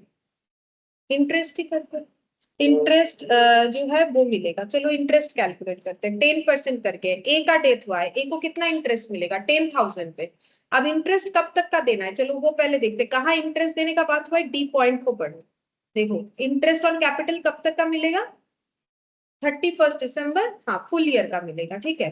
तो देखो हम यहाँ पर छोटा सा एक ईयर भी दिखा देते तुम लोग को। देखो 1/1 से स्टार्ट कर रहे, क्यों कर रहे? क्योंकि इनका ईयर एंड कब है? 31 दिसंबर। तो इनका ईयर एंड ऐसे होने वाला था, ऐसे होने वाला था, लेकिन बीच में डेथ हो गया है। ए का कब हुआ है बोलो तो? डेट क्या दिया था? ये देखो 19। मतलब ये ईयर स्टार्ट कब हुआ था? 19। खत्म भी कब होने वाला था? 19। लेकिन डेथ कब हुआ? 19। और हम लोग को इंटरेस्ट कब देने बोला है? कि बोला कि देखो यहाँ पर upon the death of partner, जब भी किसी पार्टनर का डेथ होता है, interest on capital calculated upon 31 December following his death, उसके डेथ को फॉलो करते हुए जो 31 दिसंबर आएगा तब तक का देना है। मतलब देखो नॉर्मली हमें ये नहीं बोलता तुम लोग कहाँ से कहाँ तक का देते, यहाँ से यहाँ तक, लेकिन अब क्वेश्चन बोला है तो वो फॉलो करना पड़ेगा यहाँ से यहाँ। तो वैसे आसान हो गया, हमें वैसे यहाँ पर प्रोपोर्शनेट करना पड़ता, कैलकुलेट करना पड़ता कितना मंथ, लेकिन यहाँ से यहाँ तो पता चल रहा है कितना मंथ हो, 12। अब निकालो calculation of interest on capital, calculation of interest on capital is interest on capital. तो ए का कैपिटल कितना था वो तो हमें क्वेश्चन बताएगा। देखो यहाँ दिया हुआ है 10,000 था। अब 10,000 पे कितना लगाओगे? कितना परसेंट बोला है? 10% लगाओगे। 10% पर एनम है, क्योंकि पर एनम बेसिस पे ही निकालना पड़ेगा, तो 12/12 कर देंगे, कितना आ जाएगा? 1। अच्छा, और क्या देना पड़ेगा देखते हैं, और क्या देने का बात हुआ था इनके साथ। बोला है कि इंटरेस्ट ऑन कैपिटल, और क्या मिलेगा? गुडविल भी मिलेगा। चलो गुडविल कैलकुलेट करते हैं। हम ना यहाँ ए पॉइंट को फॉलो करते हुए चल रहे हैं, ठीक है। तो ये देखो नहीं तो छूट जाएगा कुछ ना कुछ। ये देखो यहाँ पर सबसे पहले इंटरेस्ट ऑन कैपिटल, और उसके बाद यहाँ पर देखो क्या दिया हुआ है, गुडविल दिया हुआ है, ठीक है। अच्छा अब गुडविल निकालो,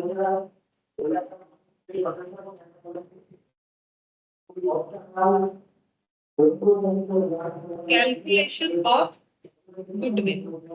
अच्छा गुडविल कैसे निकालना है बोला है, पढ़ो फिर से। कैलकुलेशन ऑफ गुडविल कैसे निकालना है बोलो। हाँ, लेकिन 3 इयर्स का प्रॉफिट कैसे प्रॉफिट लेना है, देखो यहाँ पर क्या बोला था upon death of partner the goodwill of the firm be valued at 2 years purchase of average net profit after charging interest on capital. Interest on capital उससे लेस करना पड़ेगा। और कितने साल का प्रॉफिट लेना है, 3 इयर्स। लेकिन किस हिसाब से 3 इयर्स लेना है, 31 December preceding the death of a partner. तो यहाँ पर कितना साल का प्रॉफिट दिया हुआ है, कहाँ गया था प्रॉफिट, लाइन बाय लाइन दिया और नीचे दिया हुआ है। हाँ ये देखो प्रॉफिट दिया हुआ है, कब का दिया हुआ है देखो, 16, 17, 18, 19। तो 3 साल का लेना है, बोलो कौन कौन से ईयर का लोगे। हाँ 19 का हम लोग नहीं लेंगे, क्यों, क्योंकि यहाँ पर बोला प्रीसीडिंग 31 दिसंबर, जो उसके डेथ वाला 31 दिसंबर होगा उसके प्रीसीडिंग 3 इयर्स का लेना है। तो उसका डेथ तो 19 को हुआ था, तो फिर ये वाला हम लोग नहीं लेंगे, बाकी ये 3 लेंगे। तो 16, 17, 18 ये लेना पड़ेगा। ठीक है, चलो लिखो, इसमें हमें रेक्टिफिकेशन भी करना पड़ेगा। रेक्टिफिकेशन नहीं, जो एडजस्टमेंट बोला है वो करना पड़ेगा, ये रेक्टिफिकेशन नहीं होगा। 17 और 18 प्रॉफिट, और ये प्रॉफिट देखो हमें बोला है वो वाला प्रॉफिट लो गुडविल निकालने के लिए जिसमें इंटरेस्ट ऑन कैपिटल लेस किया हुआ है, लेकिन यहाँ इन्होंने बोल रखा है इंटरेस्ट ऑन कैपिटल लेस किया हुआ नहीं है, तो करना पड़ेगा। तो ये जो प्रॉफिट है लिखो बिफोर चार्जिंग इंटरेस्ट। अच्छा, अब प्रॉफिट लिखते हैं जैसा क्वेश्चन में दिया हुआ है, 9,640, 6,720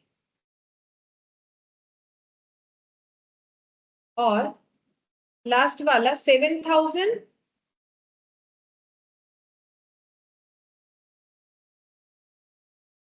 मैंने गलत लिखा क्या, 9,640, 6,720 और 640 का लॉस।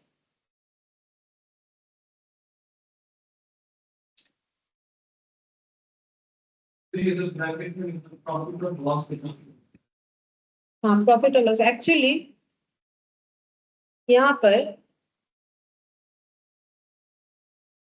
ठीक है, ये भी कर सकते हैं। एक्चुअली ये मैंने ना थोड़ा सा प्रीवियस वाला निकाल लिया, अभी नए वाले जो पीडीएफ है ना उसमें 7,640 किया है, इसको नेगेटिव हटा दिया है, बाकी सब डेटा सेम। ठीक है, नए वाले से ही कर लो, हम नया वाला पीडीएफ आज ओपन नहीं किए। ये जो है ना ये हट गया है, ठीक है, इसमें थोड़ा चेंजेस कर दिया, ये 7,640 कर दिया प्रॉफिट। 7,640 प्रॉफिट लेके करो इस क्वेश्चन को, ठीक है। हम नया वाला पीडीएफ जिनको शेयर करेंगे उनको मिल जाएगा, ठीक है। 7,640 इसमें थोड़ा सा चेंजेस हो गया, ये थोड़ा ओल्ड वाला पीडीएफ निकल गया है, ठीक है। अच्छा, अब इसमें से क्या लेस करेंगे, इंटरेस्ट ऑन कैपिटल। अच्छा, तो इंटरेस्ट ऑन कैपिटल बोलो, हर साल तो इंटरेस्ट ऑन कैपिटल देना था, तो क्या यहाँ पर तीनों का एक साथ कैलकुलेट कर सकते हैं, हाँ आराम से कर सकते हैं ना, क्योंकि सभी को तो मुझे इंटरेस्ट ऑन कैपिटल देना है, और जब प्रॉफिट से देंगे तो टोटल में ही तो मेरा आउटफ्लो होगा। तो कितना कितना कैपिटल था, एक का तो याद है 10,000, बाकी लोगों का कितना था, 6,000 और 4,000, ठीक है।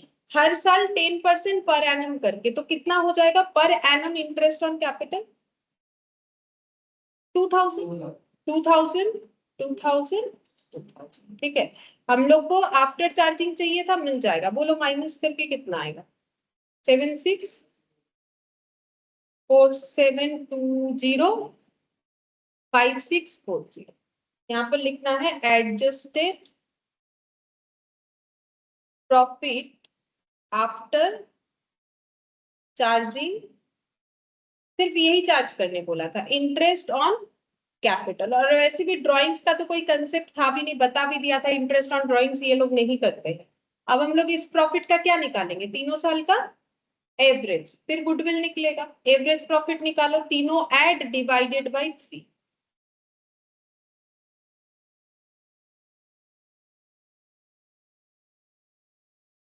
सिक्स थाउजेंड, अच्छा 18/3 आ रहा होगा फिर, ठीक है 6,000 ये एवरेज प्रॉफिट। अब गुडविल निकालो,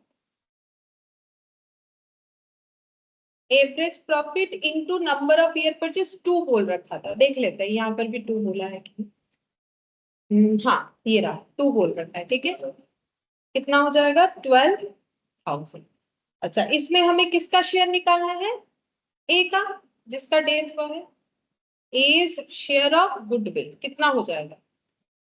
12,000 इंटू उसका प्रॉफिट शेयर। प्रॉफिट शेयर देखते कितना है ए का, 1/2 लिखा हुआ है। ठीक है, तो वैसे भी कर सकते हो या फिर रेशियो कैलकुलेट करके भी कर, क्योंकि सिर्फ 1/2 ले रहे तो भी सेम आंसर आएगा। अदरवाइज ऐसे कर लो, कितना होगा 1/2 इज टू 1/4, और एक क्या बोल रखा है 1/4। तो इसमें कितना लगाएंगे 2, यहाँ पर कितना हो जाएगा 2, तो 2:1:1, तो भी कितना आएगा 2/4।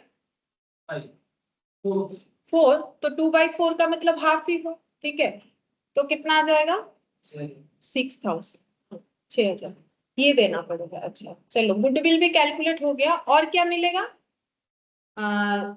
जेएलपी, जेएलपी वाला कैलकुलेशन करते हैं। चलो जेएलपी मिलेगा, नहीं जेएलपी नहीं था इनका, सेपरेट लाइफ पॉलिसी था, वही निकालेंगे। Share in separate life policy. अच्छा, उसका कैलकुलेशन कैसे होगा तुम लोग को याद है? लास्ट दिन मैंने बताया था सेपरेट लाइफ पॉलिसी में क्या होता है, जिसका डेथ होता है उसका पूरा पॉलिसी वैल्यू और बाकी पार्टनर का ऑन दैट मोमेंट का सरेंडर वैल्यू वो लेके टोटल करने से टोटल अमाउंट पता चलता है, उसमें शेयर निकालना पड़ता है। तो किसका पॉलिसी वैल्यू लेंगे? जिसका डेथ हो गया, क्योंकि कंपनी उसी का पॉलिसी वैल्यू देगी। तो एज पॉलिसी वैल्यू। अच्छा, पॉलिसी वैल्यू कितना है वो क्वेश्चन बताएगा, देखते हैं। ये देख, एक एक जन का कितने का था 10,000, तो ए का भी कितना होगा 10,000। ठीक है, अच्छा अब ऐड हो जाएगा बीज सरेंडर वैल्यू और सीज सरेंडर वैल्यू। अच्छा, सरेंडर वैल्यू कितना होगा वो देखो, एकदम लास्ट लाइन में यहाँ पर लिखा हुआ था, दिखाते हैं। 20% of the sum assured. Sum assured का मतलब पॉलिसी वैल्यू, जितना पैसा मिलने वाला होता है। तो 1 लाख का, सॉरी 1 लाख नहीं, कितना है सबका पॉलिसी वैल्यू 10,000। इधर लिखते हैं 10,000 का 20%। तुम लोग इधर ही लिखो, मेरा थोड़ा जगह कम रहा है इसलिए। 10,000 का 20% कितना हो जाएगा 2,000, 2,000, ये टोटल हो गया 14,000। ये तो सबका शेयर हुआ, इसमें हमें किसका निकालना है? ये टोटल हुआ, थोड़ी ना ए अपना पूरा लेके जा सकता है, प्रोपोर्शनेट होता है ना। तो ए को कितना मिलेगा? हाँ, 14,000 इंटू उसका रेशियो। अब 2/4 लिखो या हाफ लिखो, एक ही बात है। 7,000 ये मिलेगा। अच्छा, और क्या मिलेगा? और एक चीज बाकी है, पीएल सस्पेंस में जो जाएगा वो मिलेगा, जो प्रॉफिट जाएगा ए का वो निकालेंगे। चलो वो निकालते हैं। Working note number 4। तो देखो हम लोग ना लाइन बाय लाइन ही चल रहे हैं, गलत नहीं होगा। इतना बड़ा क्वेश्चन आता है तो थोड़ा पेशेंस रखना पड़ेगा हम लोग को। ये देखो हम लोगों ने फिक्स्ड कैपिटल किया, यहाँ पर देखो गुडविल बोला था, या इंश्योरेंस हो गया। अब देखो यहाँ पर बोला है प्रॉफिट। ठीक है, तो प्रॉफिट कैलकुलेट करेंगे, एक एक करके ही हम लोग कैलकुलेट करें। लिखो calculation of share of profit. Calculation of share of profit.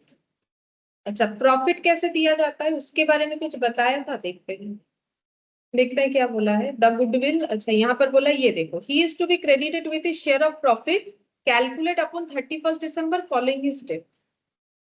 तो यहाँ पर भी पूरे साल का ही मिलेगा। अच्छा, कौन से ईयर उसका डेथ हुआ? 19 को। तो इसमें से कौन सा वाला प्रॉफिट फिर लेना है? हाँ, 3670। तो ये वाला लेंगे, प्रॉफिट फॉर 2019 3670, ये हो गया प्रॉफिट फॉर 2019। अच्छा, इसमें से हमें क्या लेस कर देना है बोलो तो? इंटरेस्ट ऑन कैपिटल, क्योंकि ये ज्यादा दिख रहा है ना, अगर लेस किया नहीं वो तो लेस होना चाहिए, क्योंकि पार्टनर को कौन सा प्रॉफिट मिलता है? पीएल एप्रो वाला प्रॉफिट डिस्ट्रीब्यूट होता है ना। तो पीएल एप्रो में जाना है तो नेट प्रॉफिट से क्या लेस करना पड़ेगा? एप्रोप्रिएशन का अमाउंट, जिसमें एक ही मुझे मिल रहा है इंटरेस्ट ऑन कैपिटल। ये क्वेश्चन में बोला नहीं है, लेकिन प्रीवियसली तो हम लोगों ने ये सारे कंसेप्ट देखे हैं ना। तो ये नेट प्रॉफिट है ना, ये नेट प्रॉफिट थोड़ी ना पार्टनर को जाता है, वो तो पीएल एप्रोप्रिएशन में जाने के बाद अगर यही रहेगा तो जरूर डिस्ट्रीब्यूट होगा, लेकिन कुछ एप्रोप्रिएशन अमाउंट होगा वो तो दिखाना पड़ेगा। अच्छा, यहाँ पर इंटरेस्ट ऑन कैपिटल कितना जाता है हर साल? अभी थोड़ी देर पहले कैलकुलेट 2,000। ठीक है, 2,000 सभी का होगा ना, पूरे इसमें से माइनस होगा, कितना हो गया 1670, ठीक है। अब इसमें से ए का शेयर निकालो। हाँ, हाफ दिया 2/4, हाँ कितना आ रहा है? 835। अच्छा, ये एक हो गया। ये भी, ये लेकिन एक काफी इंपॉर्टेंट पॉइंट था यहाँ पर, अगर कोई इंटरेस्ट ऑन कैपिटल लेस करना भूल जाते हो गलत हो जाता है। लॉजिक एक ही है, ये पीएल है, ये पीएल एप्रो है, अगर कुछ एप्रोप्रिएशन नहीं होता तो फिर 3670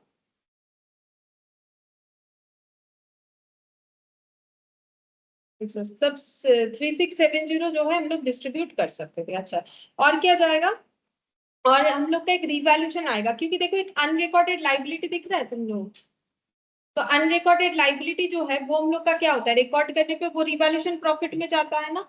तो बोलो अनरिकॉर्डेड लाइबिलिटी में रिवैल्यूएशन प्रॉफिट होगा कि लॉस होगा? लॉस होगा ना, लाइबिलिटी रिकॉर्ड हो रहा है। वर्किंग नोट नंबर 5 लिखो, कैलकुलेशन ऑफ रिवैल्यूएशन प्रॉफिट और लॉस। अच्छा, तो अनरिकॉर्डेड लाइबिलिटी रिकॉर्डेड लिखो, अनरिकॉर्डेड लाइबिलिटी 2000 रिकॉर्डेड। जैसे रिकॉर्डेड होगा तो हम लोग का रिवैल्यूएशन में क्या हो जाएगा, दैट इज रिवैल्यूएशन लॉस। अब उसमें ए का शेयर निकालो, कितना होगा? 2000 इंटू 1/2 या 2/4 जो लिखोगे, कितना हो जाएगा? 1000।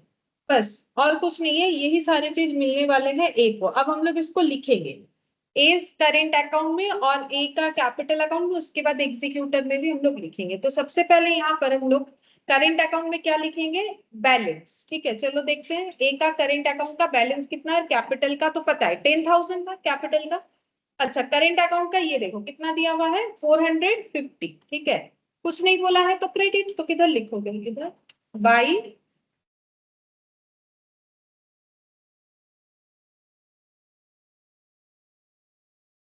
Balance BT.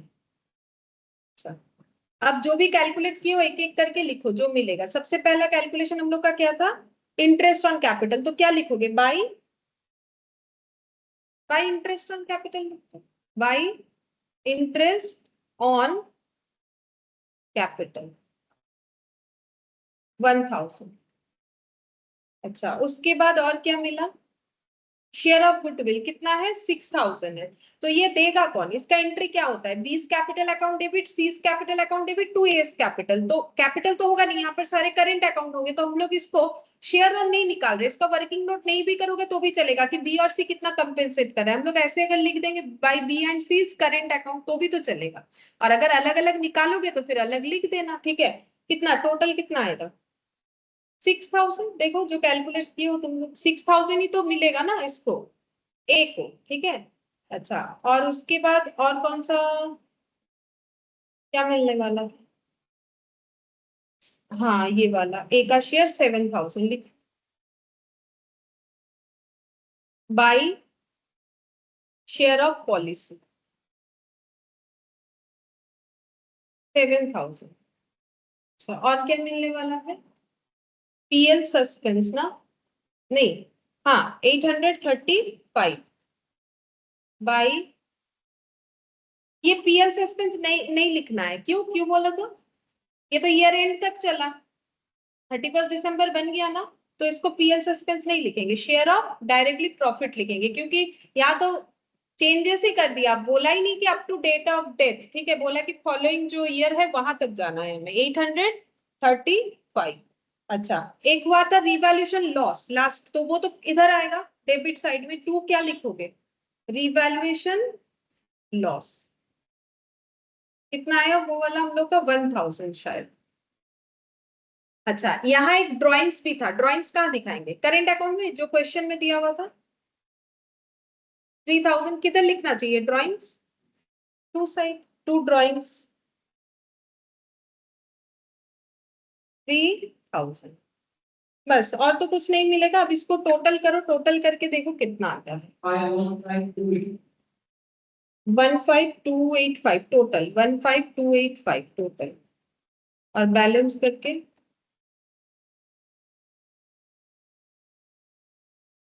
11,285 इसको लिखेंगे to balance transfer to A's capital account.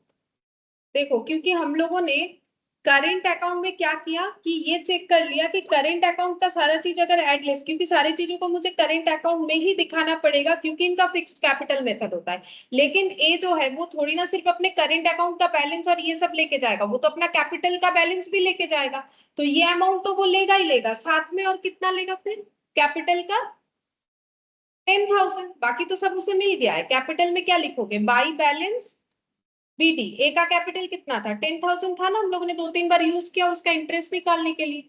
और ये जो ट्रांसफर है ये किधर जाएगा बोलो, बाई साइड की टू साइड। 11,285 किधर जाना चाहिए, बाई साइड, क्योंकि इसके साथ ऐड होने वाला है ना इतना अमाउंट। तो यहाँ पर लिखोगे बाई, क्या लिखना है, एज करेंट है। और टोटल करो कितना आ रहा है, 21,000, 21,285। और इसको लिखोगे क्या, कौन लेके जाएगा, ये executor. To balance transfer to A's executor account, ठीक है। यहाँ पर उतना ही आ जाएगा 21,285। अब एग्जीक्यूटर में इसको ट्रांसफर कर सकते हो बाई, क्या बोलोगे, एज कैपिटल 21,285, ठीक है, 21,285। और अगर पे कर देते हैं तो टू बैंक लिखेंगे, अगर नहीं कर पाते हैं तो क्या लिखना पड़ेगा, टू बैलेंस सीटी, कि ये हमारा लाइबिलिटी है 21,285। और अगर पे कर दोगे तो लिखना है to bank, A's executor to bank, जो पे करना था वो पे कर दिए। अगर एग्जीक्यूटर अकाउंट बनाएंगे तो ऐसा बनना चाहिए।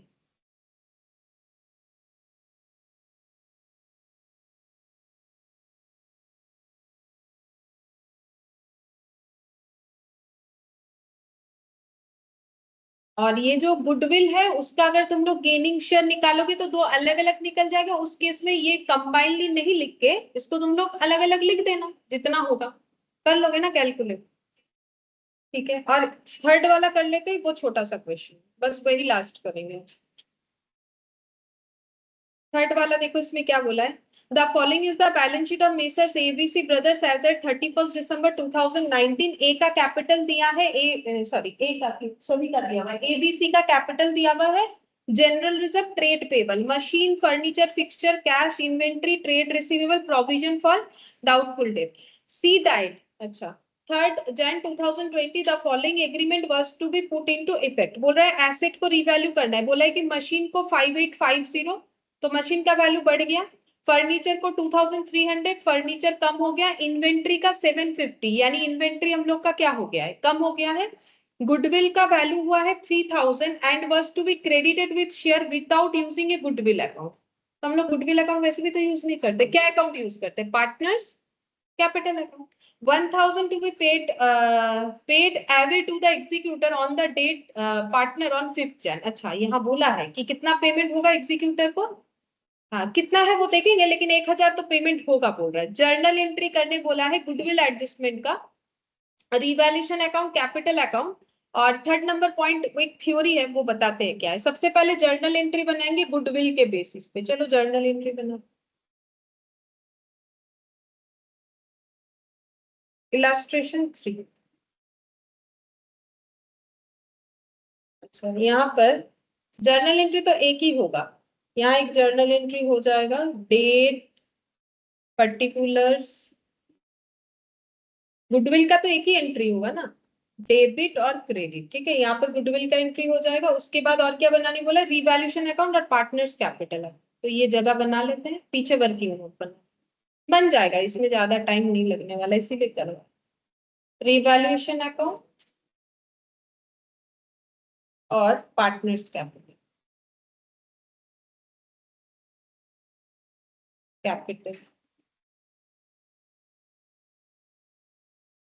पार्टनर्स कैपिटल, पार्टनर कौन कौन है, एबीसी, अच्छा और बस, और कुछ नहीं बनेगा। सबसे पहला वाला क्वेश्चन करने के लिए हम लोग को निकालना पड़ेगा गेनिंग रेशियो। ठीक है, तब तो पता चलेगा गुडविल का शेयर क्या होगा। तो पहले इनका प्रॉफिट शेयरिंग रेशियो क्या था, देखो, बोला नहीं है, कुछ बोला नहीं है तो क्या होगा, 1-1-1, ठीक है। और सी के चले जाने के बाद भी क्या रहेगा, 1:1, तो गेनिंग रेशियो भी क्या होगा, 1:1, ठीक है। तो वो हम और नहीं लिख रहे हैं, तुम लोग वर्किंग नोट खुद बना लोगे ना, वो 1:1 वाला, ठीक है। तो अब इसका एंट्री करेंगे, तो गेनिंग पार्टनर का अकाउंट डेबिट हो जाएगा। गेनिंग पार्टनर कौन है, जिसका डेथ हो, उसके अलावा बाकी दो कौन, नाम क्या है, ए और B. A's capital account debit, B's capital account debit, to क्या हो जाएगा, C's capital, being goodwill adjusted, being goodwill adjusted, ठीक है। अच्छा, अब देखते हैं कितना शेयर ऑफ गुडविल होगा। ये कब मिलेगा, 3 Jan को मिलेगा, 3 Jan 2020। यहाँ लेकिन डेट देना पड़ेगा क्योंकि अवेलेबल है डेट। अच्छा, अब देखते हैं, गुडविल बोला था 3000, अब 3000 में बोलो फिर कितना जाएगा, सी को 3000 का कितना मिलेगा, उसका शेयर, तो सी का शेयर कितना है, कुछ नहीं बोला था, तो 1:1, तो कितना हो जाएगा, 1/3, तो सी को कितना मिलेगा, 3000, ओ सॉरी, हाँ 1000। और ये 1000 ए और बी अपने अंदर कैसे डिस्ट्रीब्यूट करेगा, हाफ हाफ, क्योंकि 1:1 है गेनिंग रेशियो, हाफ हाफ में करेगा तो कितना मिलेगा, 500 और 500 हो गया। यहाँ पर हम रेशियो साइड में दिखा देते, बाद में तुम लोग अगर भूल जाते हो, शॉर्टकट में दिखा रहे, ज्यादा कुछ नहीं लिखेंगे। 1:1 सी चला गया, ए बी का बचा 1:1, और गेनिंग रेशियो भी हो जाएगा 1:1। जब क्वेश्चन में कुछ नहीं बोलेगा तो हम लोग इसी तरीके से कैलकुलेट करेंगे, हमें तो ज्यादा कुछ कैलकुलेट करना नहीं पड़ेगा। अच्छा, बन गया इतना सा ही, ये पहला वाला क्वेश्चन का आंसर बन गया। अब हमें बनाना है रिवैल्यूएशन अकाउंट, जैसे बोला है। तो ये first question number 1 complete. Question number 2 बोला है रिवैल्यूएशन बनाओ, चलो रिवैल्यूएशन बनाते हैं। बोला है कि मशीन 5850 हो जाएगा, तो मशीन था 5000, तो 850 से क्या होगा, इंक्रीज। तो लिखो बाय मशीन 5850 माइनस 5000, 850 से मशीन इंक्रीज करने बोला है, ठीक है, हो गया। अच्छा, फिर देखो यहाँ पर फर्नीचर 2300 2800 था, तो कम करने बोला है, करो कम फर्नीचर 2800 माइनस 2300, तो कितना हो जाएगा, 500, 500। उसके बाद इन्वेंट्री 750 करने बोला है, इन्वेंट्री था 950, तो ये भी कम करने बोला है 200 से। इन्वेंट्री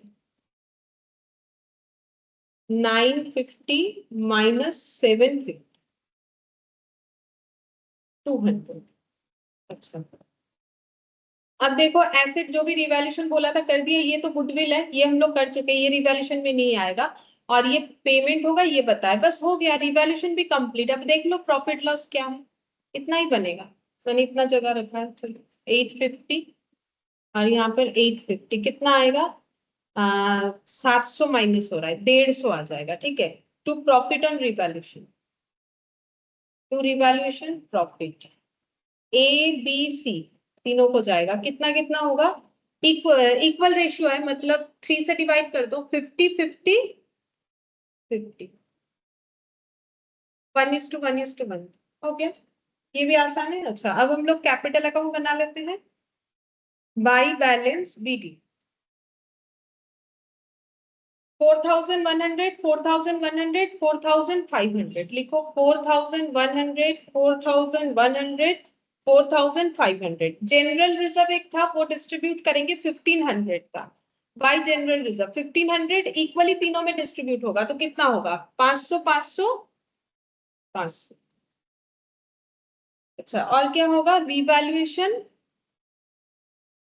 प्रॉफिट 50 50 50, और जो गुडविल का एंट्री किया उसको पोस्ट करो देख देख के, ए बी टू सी, तो क्या लिखेंगे, बाई ए बाई बी और टू सी, 500 500 और इधर हो जाएगा 500 500। अच्छा, और एक चीज बोला है कि उसके एग्जीक्यूटर को जो भी मिलेगा उसमें हम लोग 1000 पे करने वाले हैं, तो 1000 का एंट्री कर दो। क्या एंट्री करोगे? टू, इनका कैश था कि बैंक था? कैश था, तो कैश लिखो, टू कैश। किसके कॉलम में लिखोगे? सी के कॉलम में 1000। अब कैलकुलेट करके देखते हैं कि सी का इसके बाद भी कुछ देना पड़ेगा। हाँ, देना तो पड़ेगा, काफी ज्यादा अमाउंट उनको देना है। देखो कितना होगा, 500 500 500, ये हो गया मेरा 1500, 6050। हाँ, 6050 और 1000 माइनस हो गया, कितना बच रहा है? हाँ, ये ये कहाँ जाएगा फिर? ये पेमेंट नहीं हो रहा है तो फिर एग्जीक्यूटर को जाएगा, बाद में देना पड़ेगा। टू सीज एग्जीक्यूटर, बैलेंस करके आ रहा है। अच्छा, और बाकी इनका क्लोज करके देखो कितना आ रहा है। टू बैलेंस सी, ए और 4650 बी का। अच्छा, 6050, ये भी उतना ही होगा। 4650, 46, हाँ 4150, 4150 दोनों का ही है।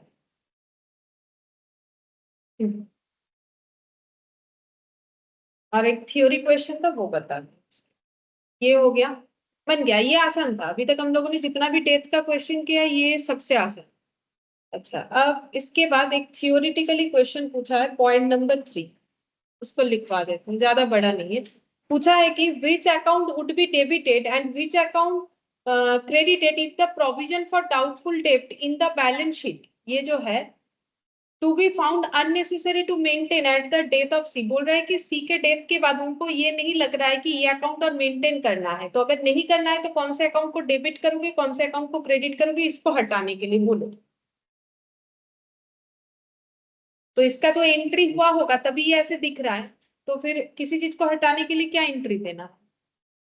Reverse entry. तो जब क्रिएट हुआ था तब क्या हुआ था? PL2, provision for doubtful date. अब इसका रिवर्स एंट्री डालेंगे, ठीक है? तो यही चीज हमें लिखना पड़ेगा। चलो लिख, पॉइंट नंबर 3 लिखो, provision for doubtful date, provision for doubtful date account is a credit balance.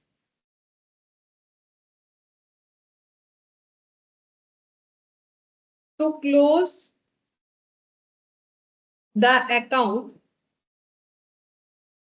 it should be debited. जो अभी तुम लोग बोल रहे हो वही वाला, ये क्रेडिट अकाउंट है क्योंकि ये लाइबिलिटी, अगर इसको क्लोज करना है तो हमें इसको डेबिट करना है। देयरफॉर, अच्छा इसको तो डेबिट कर देंगे, क्रेडिट किसको करेंगे? इसको डेबिट कर देंगे, ये क्रेडिट हुआ था, लेकिन डेबिट किसको करेंगे? अगर हम लोग पीबीडीटी को कैंसिल करें तो इसका इम्पैक्ट कहाँ जाएगा? बोलो। पीबीडीटी डेटर्स क्रिएट, यहाँ पर कहाँ जाएगा? यहाँ डेटर में नहीं जाएगा ना, फाइनल अकाउंट्स वगैरह सब बन गया।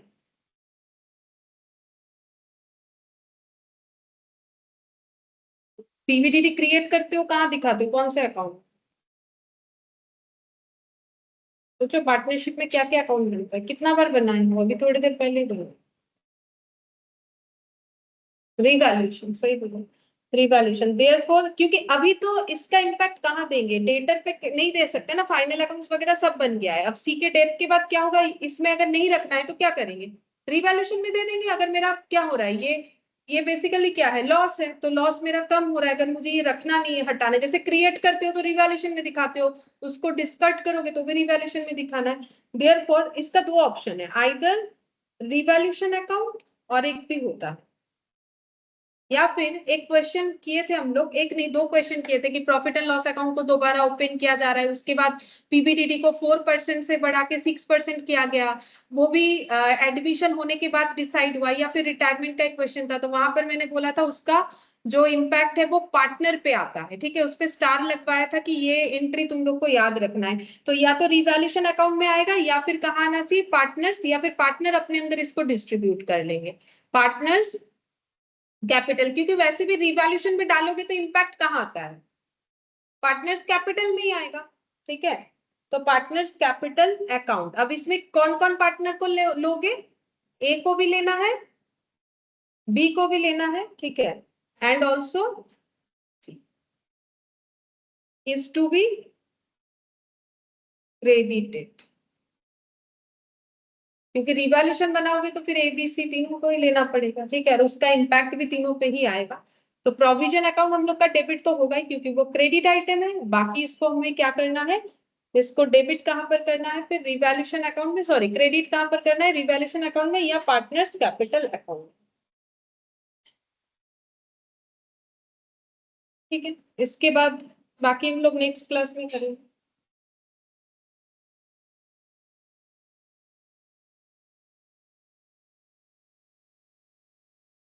ठीक है फिर।